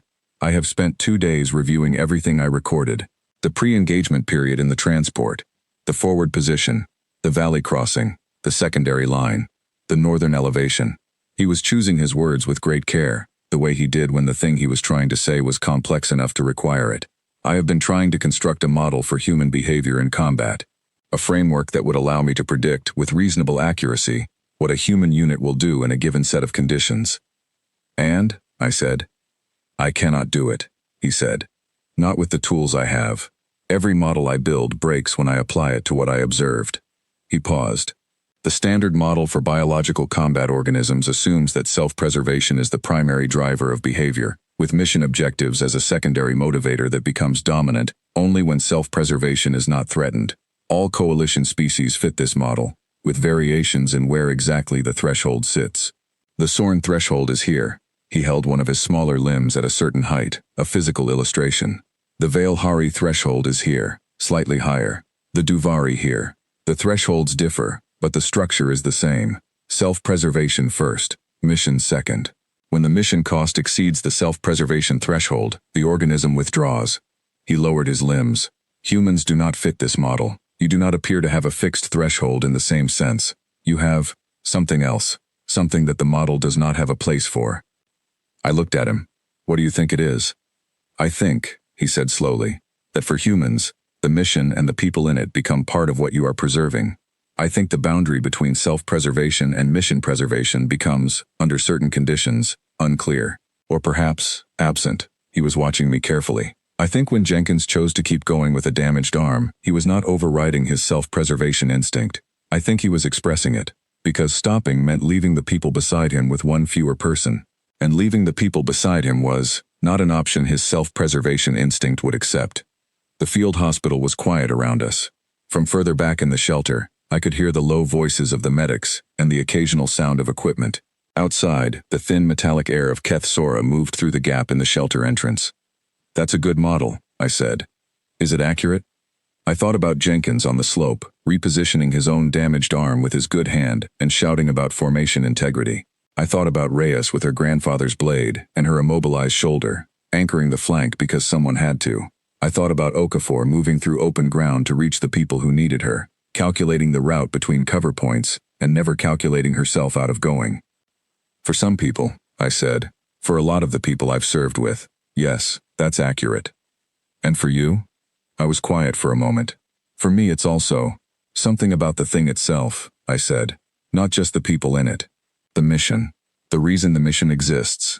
Why we're here, on this specific piece of rock, instead of somewhere else. I searched for the right words and found them slowly. The Keth have been burning Veilhari worlds for 60 years. The Sorn have been losing ground for 3 decades. We knew that. We knew it before we came. We knew it was not our war in the sense of, we were not attacked. Our worlds were not burning. Nobody was requiring us to come. But you came, Velkethas said. We came, I agreed, because we could. Because the capacity to help and the knowledge that help is needed are, for us, for a lot of us, enough. They create a kind of obligation that isn't external. Nobody imposed it. It's internal. It's something we do to ourselves. Velkethos was very still. You came because it was the right thing to do, he said. He was not simplifying it. He was distilling it. Yes, I said. And the personal cost of coming, the injury, the risk, the distance from everything familiar, these were factors you considered and then decided were acceptable costs for the right thing. Yes. And that decision, the decision that the cost is acceptable, is one that each of you made individually and also collectively, and the 2 decisions reinforced each other. Yes. He looked at his list. He looked at me. He put the tablet aside in a gesture that felt like setting something down deliberately rather than losing interest in it, a closing gesture, not an abandoning one. May I ask you something that is not on my list? He said. Go ahead. What does humanity want? He said. Not from this engagement, not from this war, from the galaxy, from all of this, from being here, in the wider sense. He held the question in the air between us with a care that suggested he had been building toward it for 2 days, and was not certain how it would land. What is humanity trying to achieve, in the largest frame you can describe? I sat with that for a long time. Outside the shelter, I could hear the sound of the wind moving through the canyon, the deep old stone of Keth Sora, channeling it into something almost musical. Inside, the quiet work of the hospital continued. My shoulder ached with the specific ache of a wound that has been properly treated and is now committed to the long business of healing. I'm not sure I can speak for humanity, I said finally. I can speak for myself, and for the people I've served with, and I think there's enough overlap that it's meaningful. But humanity is a lot of people, with a lot of different answers to that question. What is your answer? He said. I don't want the galaxy, I said. I don't want territory, or dominance, or to be in charge of things. I don't think most of us do. I paused. What I want, what I think a lot of us want, is for the galaxy to not burn while we could have done something about it. That's the whole of it. We saw something wrong, from very far away, and we had the capacity to come and address it. And not coming, not trying, would have been a choice we couldn't live with. A choice you couldn't live with, he repeated carefully. Yes. Not couldn't survive, couldn't live with. Those are different things, I said. Yes, he said. I understand that they are different things. I am making sure I have the distinction correct. He was quiet for a moment. Survival and living. You are describing a difference between biological continuation and something else. A quality of existence that depends on the choices you make within it. Yes, and for humans, a choice that allows harm you could have prevented is a failure of that quality, regardless of whether you survive. For a lot of us, I said, yes. Velketh Os looked down at his closed tablet, his smaller limbs pressed together and then released, a gesture I had come to associate with him processing something that had shifted his understanding rather than simply added to it. I need to tell you something, he said. Something that is not in my observational record because it is not an observation, it is a personal statement. All right, I said. My homeworld, he said. Sorn Velath. My family is there. My colleagues. The institution where I have worked for 23 years. He paused. The Keth have been advancing toward Sorn Velath for 7 years. At the current rate of their advance, accounting for the engagements of the last decade, the projections placed first contact with our outer systems in approximately 4 years. I said nothing. I waited. I am a scientist, he said. I am here in a scientific capacity. I do not carry weapons. I do not make tactical decisions. My role is to observe and record and understand. He looked at me steadily. I had a framework for understanding. Before I came here, before 2 days ago. The framework told me that the war was going badly, that the coalition was losing ground, that without significant change the projections were difficult to argue with. And now, I said quietly, now I have watched 40 human soldiers take a position that 3 coalition armies could not take in 11 days, he said.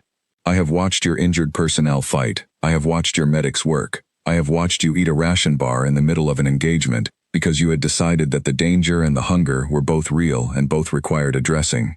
He paused. And I have asked you what humanity wants from the galaxy, and you told me that you want the galaxy to not burn, while you could do something about it. He was quiet for a long moment. I came here as a scientist, he said. I am still a scientist, but I am also a person with a family on a world that is 4 years from the Keth outer advance. He looked at his hands, all 4 of them, resting still and open on his knees. I don't know the right thing to say. I don't have language that is adequate. But I wanted you to know that when I write my report to the Sorn Directorate, I will not only be writing it as a scientist. I looked at him for a moment. This careful, precise, perplexed being who had spent 2 days trying to build a framework for something that kept breaking his frameworks. Your world is not going to burn, I said. Not because I could promise it, not because I had any authority over the galaxy's next 4 years, or the Keth's movements, or the 1,000 variables between now and whatever came next.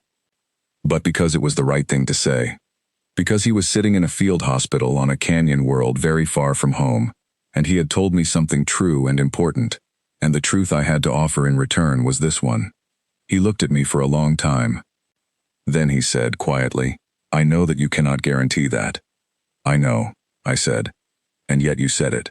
Yes, because it is what you intend, he said, not a question. Understanding arriving, piece by piece, in the slow and patient way that real understanding always does. Yes, I said. It's what we intend. He picked up his tablet. His recorder, I noticed, was still off. This conversation was not in the record. It was something else. 2 people. Very different. Very far from anywhere either of them would call familiar. Sitting in a field hospital and being honest with each other about the things that mattered. He stood, unfolding his 6 limbs with the careful grace that had stopped looking unusual to me sometime in the last 2 days. I will find the rest of my questions, he said. When I have them, may I come back? Anytime, I said.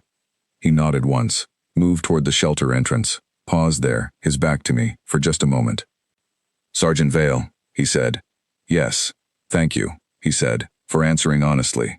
Then he was through the entrance and gone, his 6 limbs carrying him out into the thin metallic air and the bruised light of Kethsora's afternoon.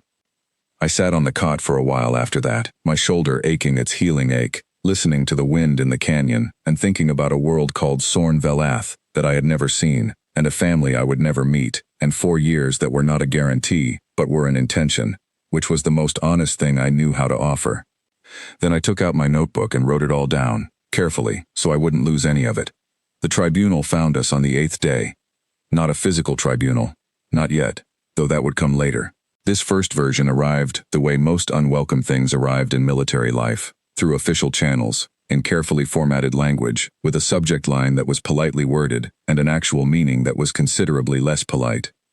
General Park read it to me standing outside the command shelter in the early morning, when the sky was at its deepest purple and the 2 moons were still visible on the western horizon, pale and small against the lightening dark. The Galactic Accord Provisional Committee on Coalition Force Conduct, she read, with the precise, neutral intonation she used when reading things she found professionally irritating, has requested a formal session with Terran Expeditionary Command to discuss the operational parameters of human military engagement in the Kethsora Theater. The session is described as informational and non-binding. She lowered the document. Informational and non-binding. They want to understand what happened, I said. They want to understand what we are, she said, and whether what we are requires, in their language, structural framework. Structural framework, I repeated. They mean limits, she said. They mean rules. They mean a box they can put us in and label clearly so they know what to expect. She folded the document with 2 precise creases and put it in her jacket pocket, which is understandable. I would want the same thing, in their position. Are we going? I asked. We're going, she said.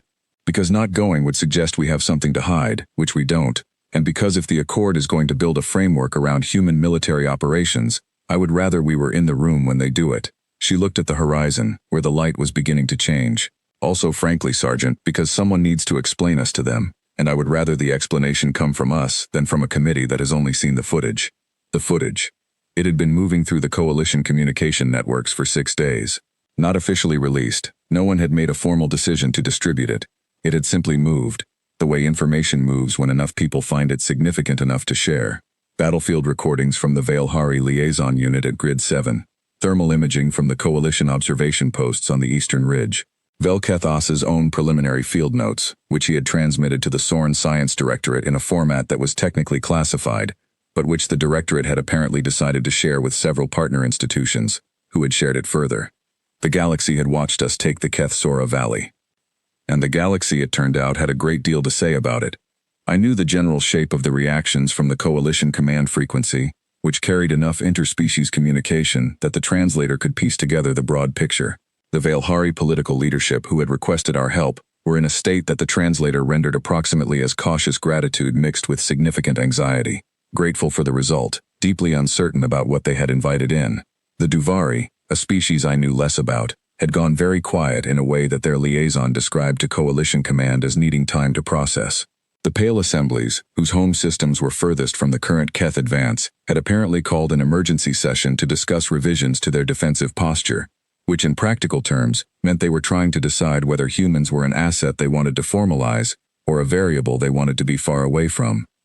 7 civilizations had formally contacted the Accord requesting what the translation described as clarity on human military autonomy, not restrictions, officially. Clarity. The distinction mattered to them in ways that suggested the distinction did not matter very much at all. And then there was the footage of Jenkins. Specifically, the moment in the valley crossing when the thermal imaging caught him taking a partial hit, dropping his arm, repositioning it manually, and immediately returning to the advance while calling about formation integrity. This particular sequence had been transmitted and retransmitted across more networks than any other single image from the engagement. Velketh Os had told me this himself, with the specific tone of a scientist describing a data point that he finds both fascinating and slightly alarming. Different species had reacted to the Jenkins footage differently, he said. Some with fear. A straightforward reading of something that looked, to biological organisms calibrated for normal pain response, deeply wrong. Some with a kind of reluctant awe that the translator had difficulty rendering precisely, a word in several languages that sat somewhere between respect and unease. And some, the Sorn in particular, according to Velketh As, with something that he described as desperate, reluctant hope, the recognition that a thing which was frightening could also be useful, the complicated feeling of wanting something in your corner that also scares you. I thought about all of this on the transport to the Accord session, which was held on the Coalition's primary command station, a large, multi-species installation that orbited Keth Sora's second moon and had the specific quality of a place designed by committee to accommodate everyone and satisfy no one. The corridors were wide enough for Velketh As's species and a dozen others, but had a generic, neutral quality that belonged entirely to nowhere. General Park walked ahead of me with the bearing of someone who had attended many meetings she hadn't asked for, and had learned to treat them as operational challenges rather than inconveniences. I walked beside her aide, Colonel Ferris, who had the particular calm of a person who had been briefed thoroughly and was confident in her preparation. I had not been briefed. I was there because Park had decided she wanted a field officer present, someone who had been in the valley, who could speak to what had happened from inside it rather than above it. She had told me to answer questions honestly and not to explain or justify anything, because explanation suggested apology and we had nothing to apologize for. The session room was large and arranged with the kind of careful spatial politics that multi-species settings required. Different species needed different things from furniture, temperature, and lighting, and the room tried to split the differences in ways that left everyone mildly uncomfortable, and approximately equally so. There were perhaps 30 individuals present, representing 8 coalition species and the Accord's own administrative structure. Velketh As was there, in his capacity as the Sorn Science Directorate's field observer. He was seated, crouched in his resting posture, near the Sorn delegation, his tablet open, his recorder running. When I entered, his eyes tracked briefly in my direction before returning to the room at large. The session opened with a formal address from the Accord's presiding officer, a Veilhari whose name translated approximately as something I will render as Administrator Yeth. She was tall even by Veilhari standards, with the gray-green coloring of her species, and an expression that combined genuine respect with genuine anxiety, in proportions that shifted as she spoke. She thanked General Park and the Terran Expeditionary Corps for their contribution to the defense of Coalition territory. She used specific language about the outcome at Keth Sora, the passage opened, the secondary line taken, the forward advance that had given the Coalition forces room to consolidate and push north. She was precise and accurate and clearly meant every word of the gratitude. And then she said, "The committee has asked for this session because the Accord has a responsibility to its member civilizations to understand the nature and parameters of all forces operating within Coalition space. This is not a judgment of the Terran contribution. It is a function of responsible governance." Park said, "We understand entirely. We welcome the conversation."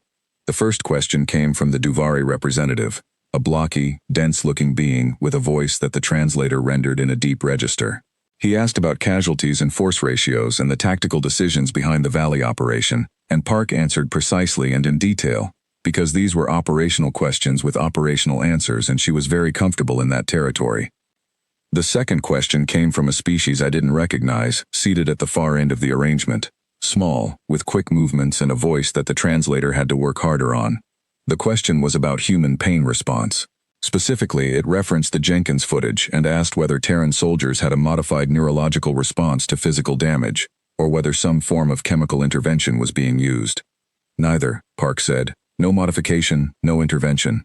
Sergeant Vale was in the engagement in question. He can speak to this directly if the committee finds that useful." The room turned toward me. 30 sets of eyes in various configurations, all tracking to the same point. "Private Jenkins," I said, "made a choice.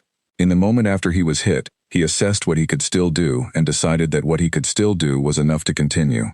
That assessment was his own, made in real time, based on his knowledge of himself and his understanding of what the unit needed." I paused. He was not without pain. He was not unaware of the damage. He made a decision that the mission was not finished and therefore neither was he. The small being at the far end asked a follow-up.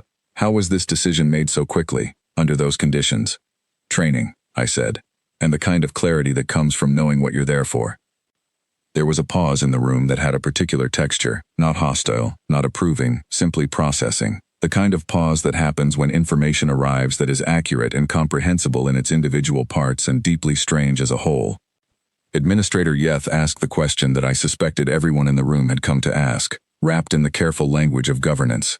Can the committee have confidence that Terran military operations will remain within predictable parameters? That there are conditions under which the Terran forces would determine an engagement is beyond scope or cost and withdraw accordingly? Park looked at her steadily. Yes, she said. There are conditions under which we would withdraw. When the mission is completed. When continuation would produce no meaningful result. When we are ordered to by our command structure. And the personal cost to individual soldiers? The administrator pressed. Is there a threshold?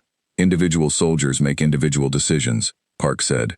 What you observed at Keth Sora was not soldiers ignoring their own limits. It was soldiers who had decided, each for themselves, that the cost was acceptable given the purpose. She paused. The purpose was to help. The cost was real. The decision was made with full knowledge of both. Another pause, longer.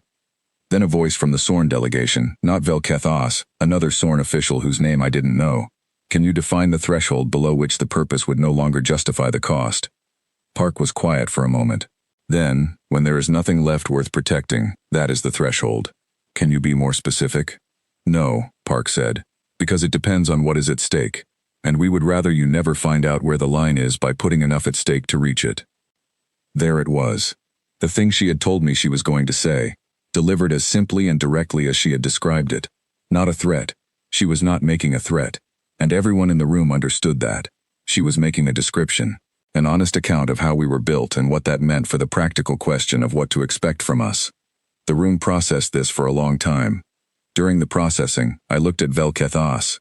He was looking at his tablet, stylus moving, recording. But after a moment he looked up, and his eyes, both of them, tracking together, met mine briefly. He made no gesture, but something in the meeting of the eyes was communicative in the way that such things are between people who have talked honestly in a field hospital and carry that conversation with them. I looked back at the committee. The Duvari representative asked about forward operational planning. Were there Terran forces positioned for additional engagements, and if so, where? Park answered that with the precision of someone who knows exactly what to share and what to hold. Operational specifics were Terran Command's business. General intentions were discussable. She described our posture without describing our positions. The session continued for another 2 hours, and what I observed during those 2 hours was something I hadn't quite anticipated.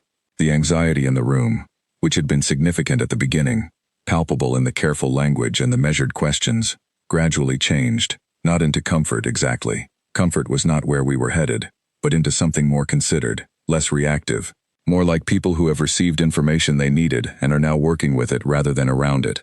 There was a difference between being afraid of something unknown and being cautious about something understood. The committee had come in, afraid of something unknown. They were leaving, I thought, watching the room, cautious about something they were beginning to understand. The session ended with Administrator Yeth thanking General Park and expressing the Accord's commitment to continued dialogue. Standard closing language. Diplomatic in texture, but her tone had shifted from the beginning to the end, and the shift was toward something that I would describe as respect. Not uncomplicated, not without reservations, but genuine.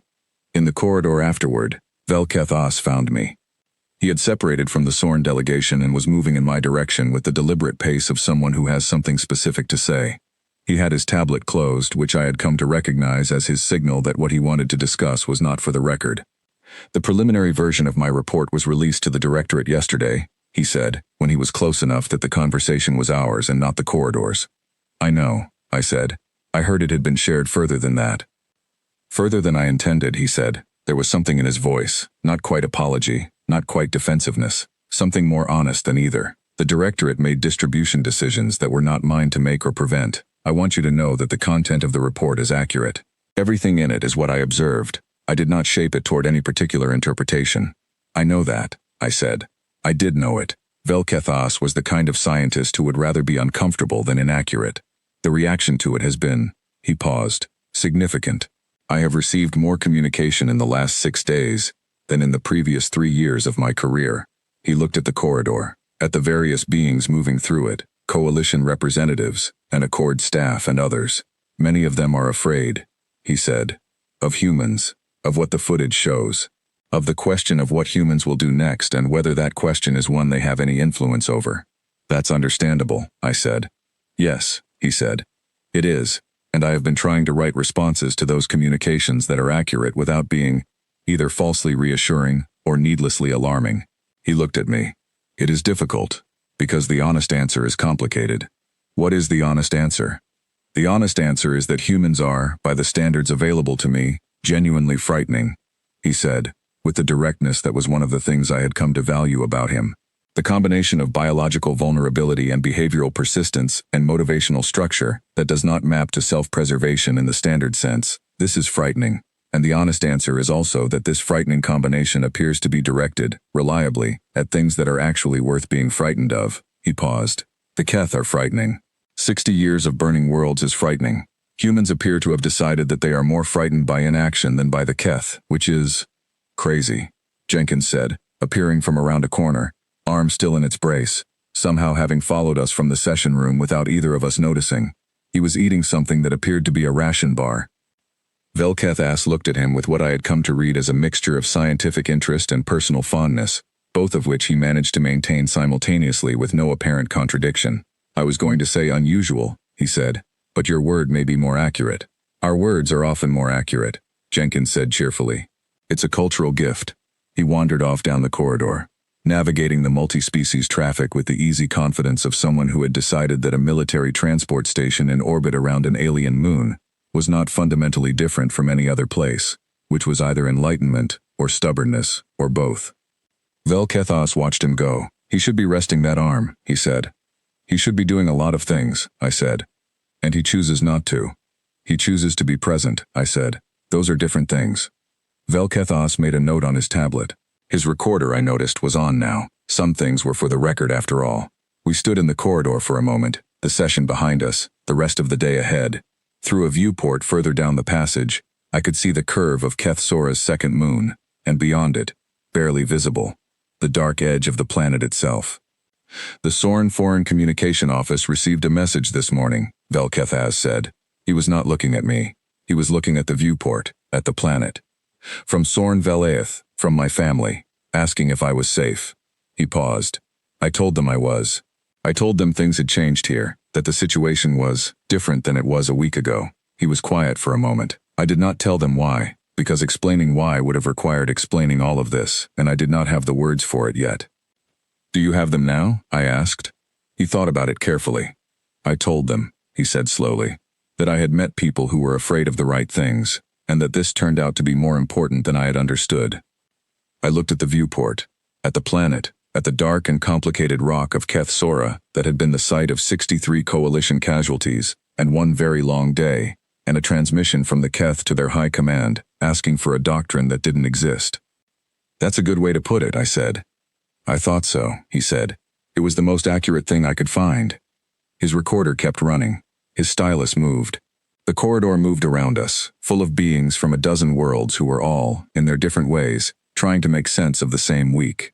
Outside, Keth Sora turned slowly in the light of its sun, patient and ancient, and entirely indifferent to the calculations being revised in its orbit. And somewhere in the northern valley, below the elevated position we had taken on the first day, the ground held the marks of what had happened, the scorch patterns, the disturbed rock, the careful, deliberate evidence of people who had come a very long way to do something they believed was necessary, and had done it, and were now sitting in committee rooms explaining themselves to a galaxy that was still deciding what category to put them in. The category, I suspected, was going to take a while. That was all right. We were patient people when patience was what was needed. We had time. 3 weeks after the valley, they put us on a transport home. Not permanently. This was not the end of the deployment. The war was not over. Wars were never over so cleanly. And the Keth Sora Theater still had months of work ahead of it. But the first rotation was done, and Terran Command had a policy about rotation that was not negotiable even for the people who sometimes wished it were. 6 weeks maximum on a forward deployment, then a mandatory rest period back on Earth or at one of the transit stations before returning to the line. The policy existed because the data was clear. Soldiers who did not rest made worse decisions than soldiers who did, and worse decisions cost more than rest cost, and so you rotated people home even when they argued about it. Jenkins argued about it. Reyes did not argue but made her feelings visible through a sustained, eloquent silence that communicated everything argument would have communicated with none of the words. Holloway accepted the rotation with the equanimity she applied to all things, which was either wisdom or performance and possibly both. I accepted it because General Park told me to, And because I knew she was right, even though some part of me wanted to argue too. That part was not the sensible part. The sensible part knew that 6 weeks of forward deployment sat in the body differently than 6 weeks of anything else, and that the transport home was not a retreat, but a maintenance decision.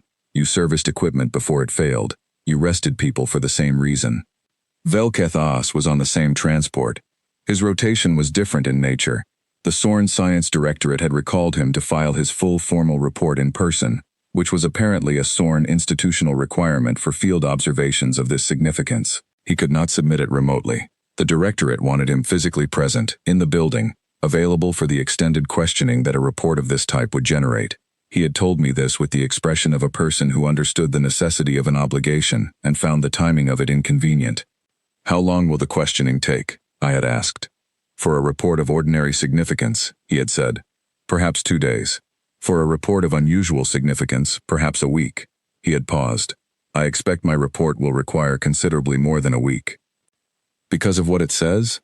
"Because of what it says," he agreed, "and because of the questions it raises that I cannot fully answer, which the Directorate will want to explore, and because those questions will generate further questions from other departments, and because, frankly, I have now been the subject of more inter-institutional communication requests than anyone in the Directorate's recent history, and several senior colleagues have told me that my report has already, in its preliminary form, caused a scheduling crisis for the next quarterly review of xenoanthropological methodology."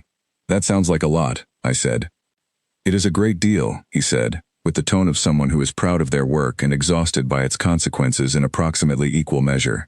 The transport was a coalition vessel, large, multi-species, designed for the long haul between the Keth-Sora system and the transit hub, where our paths would separate. My unit had a section near the middeck, the comfortable indifference of soldiers who had learned to sleep anywhere and make a home out of whatever space was available. Velketh As had a Sorn-configured cabin near the forward section, with the ceiling height and floor space that his frame required. But on the 3rd day out, I found him in the common bay. The common bay was the transport's attempt at a neutral space, a large room with various seating configurations designed to accommodate different body types, a food service area that offered nutrition in several formats, and a viewport that ran the length of the outer wall, showing the stars in the particular clear, unfiltered way that only deep space could show them. No atmosphere to scatter the light, no distance too small to blur the edges. Just the stars, sharp and numerous and entirely honest about how far we were from everything. He was sitting, crouched, at a table near the viewport, with 2 things in front of him: his data tablet and a container of the nutritional compound that his suit delivered slowly, which he had apparently decided to supplement today with a direct serving, either because he was hungry or because he wanted something to do with his hands. I got coffee from the service area, real coffee, or close enough that the difference didn't matter at this distance from Earth, and I went and sat across from him. He looked up when I sat down. His amber eyes settled into the together-tracking posture. Full attention. "You couldn't sleep either," he said. "I sleep fine," I said. "I just sleep in short intervals. It's a habit. From deployment. From a long time before deployment," I said. "I've always been this way. My mother said I came out of the hospital already looking like I had somewhere to be." Something shifted in his expression, the slight adjustment that I had come to read as his version of amusement, which was more restrained than a human expression but real. "I have been reading about human sleep patterns," he said. "For the report. The variation within your species is remarkable. Some individuals require 8 or 9 standard hours. Others function on 4 or 5. Some sleep in one continuous period, others in multiple shorter ones.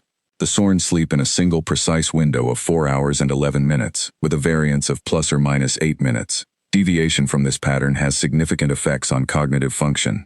4 hours and 11 minutes, I said. "That's very specific." "We are a very specific species," he said, "in certain ways." He looked at his tablet. "You are a very approximate species, in most ways, and yet the outcomes." He stopped. "I am beginning to think that approximation may be more robust than precision in situations where the situation itself is not precise." "Chaos favors the flexible," I said. He considered this. "That is a good formulation. Did you just compose that?" "Probably not," I said. "It sounds like something someone smarter said before me and I absorbed it somewhere without noting the source." "Very human," he said. "Probably," I agreed. We sat with our respective drinks in the quiet of the common bay, the stars moving slowly past the viewport as the transport carried us away from Keth-Sora and toward whatever came next for each of us. The sound of the ship's systems was a constant, low presence, the kind of background noise that stops being noticeable after a while and starts being the definition of silence. After a while, Velkethas spoke. "I have been trying to write the conclusion of my report," he said. "I have written 11 versions. I have deleted all of them. What's wrong with them?" "They are all accurate," he said, "and they are all insufficient." He turned the tablet so I could see the screen, not to show me the content, which was in Sorn notation I couldn't read, but to show me the length of it. 43 pages, he said. The body of the report is 43 pages. The conclusion is 2 sentences, and those 2 sentences are not right yet. What are they? He looked at the screen for a moment, then he read them to me. First in Sorn, the flowing, clicking language that the translator rendered imperfectly, and then in Standard. Humanity does not fit existing models for military or social behavior in known galactic species. The implications of this require frameworks that do not currently exist. He looked up. That's accurate, I said. Yes, he said, but it is not sufficient. It describes the problem without addressing it. A conclusion that only describes a problem is not a conclusion. It is an admission. He set the tablet down. I cannot write the conclusion because I am not certain what humanity is, in the frame that my report requires, and I cannot write confidently about what I do not understand completely. Maybe that's the conclusion, I said. He looked at me. That you don't understand completely, I said. That nobody does yet. That this is new enough that the frameworks you need don't exist yet, and the honest response to that is to say so clearly rather than to pretend the old frameworks fit. I drank some coffee. Not knowing something completely isn't a failure of understanding. It's just the current state of things. Understanding catches up eventually. He was quiet for a long time. Then, the Sorn Directorate will find that conclusion uncomfortable. Probably, I said. Uncomfortable conclusions are usually the honest ones. He looked at the stars for a moment. When I was preparing for this assignment, he said, I reviewed all existing Terran documentation available to the Sorn Science Directorate. Cultural records, historical records, communications that had been shared through the Accord's information exchange.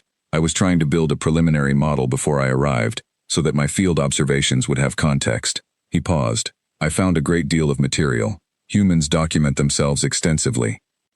We do, I agreed. I found records of your wars, he said. Your own wars, among yourselves. The ones that happened before you reached the stars. He was careful with this, the way he was careful with things that required care. They were significant, in scale and in character. Yes, I said, they were. And yet you came here, he said, to fight a war that was not yours, for species you had met only recently, at significant cost and distance. He looked at me steadily. How does a species that has fought so many wars among itself make the decision to fight this one? For others? I sat with that question for a while. The coffee was cooling. The stars moved past.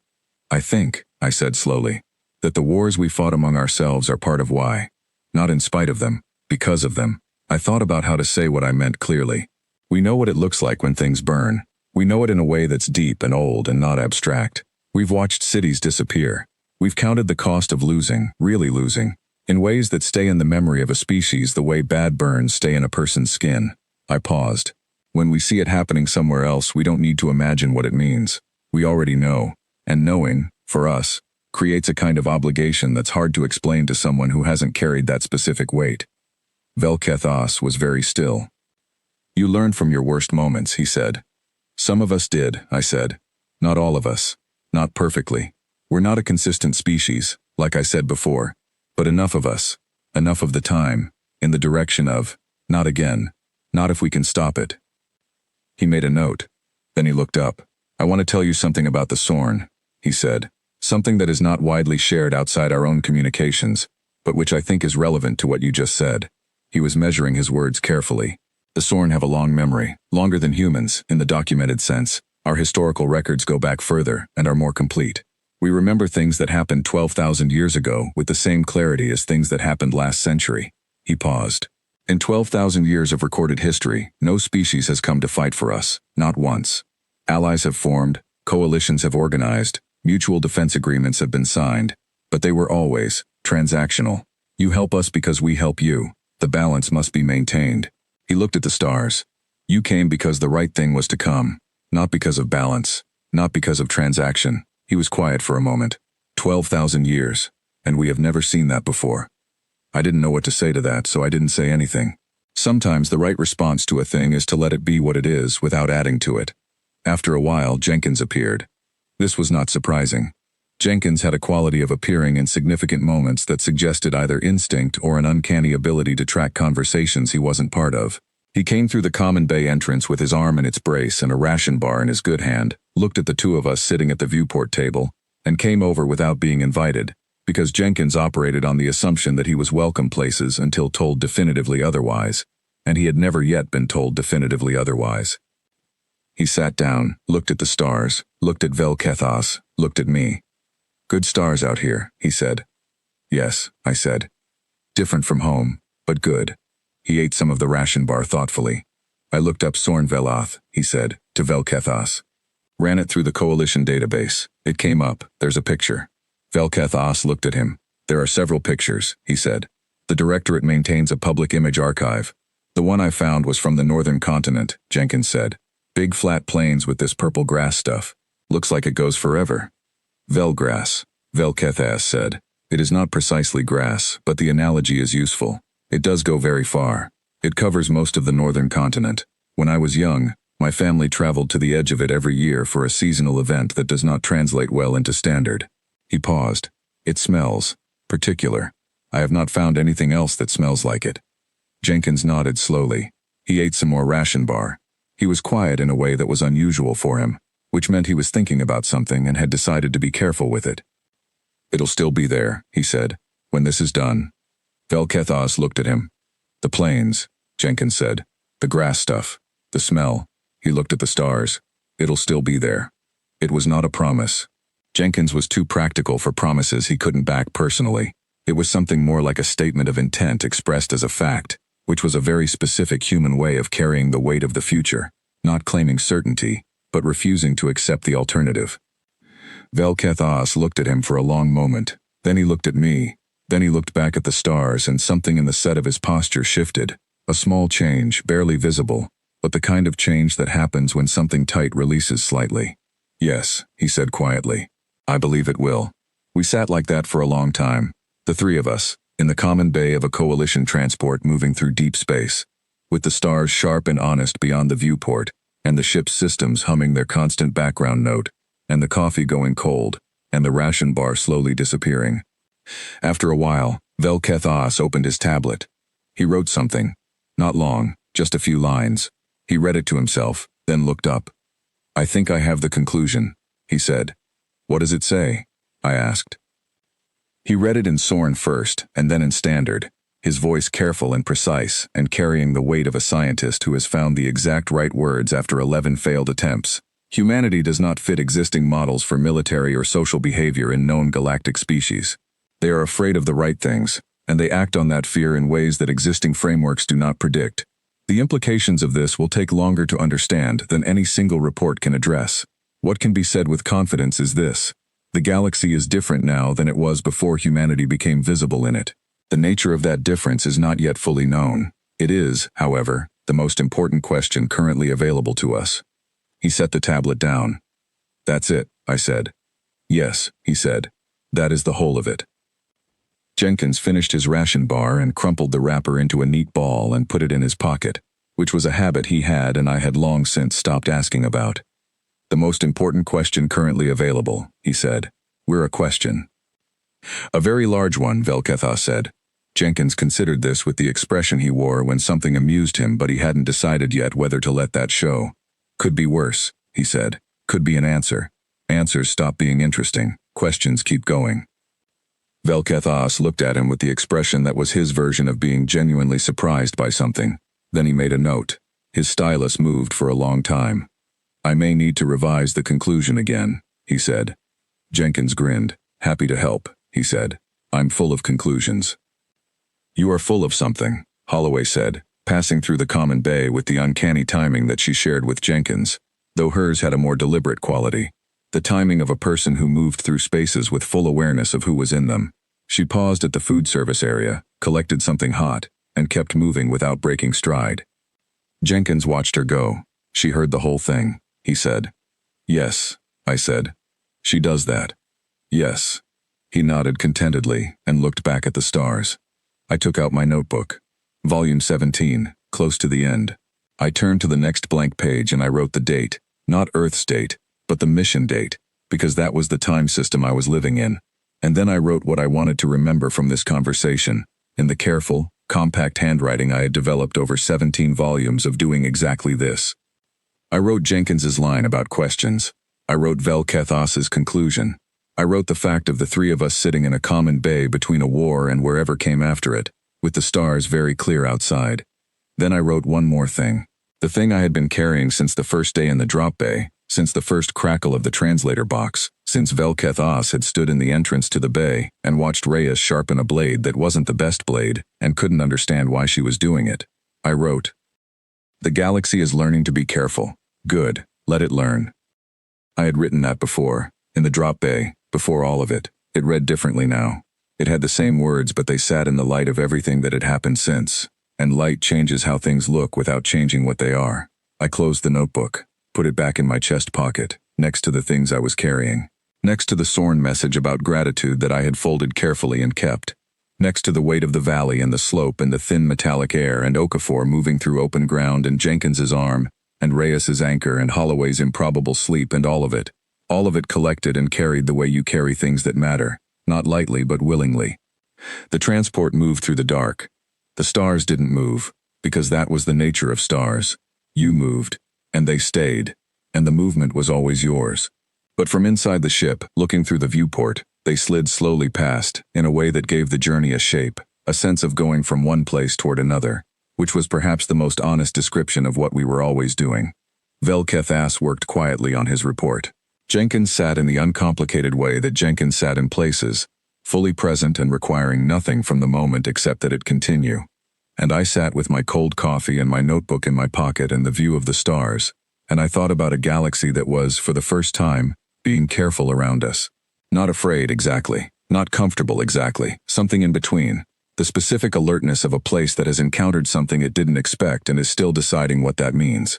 Let it decide, I thought. We weren't going anywhere. We had come too far and carried too much and stood in too many valleys to be anything other than what we were. And what we were, it turned out, was exactly enough. The stars moved past the viewport, sharp and clean and honest, and the transport carried us home.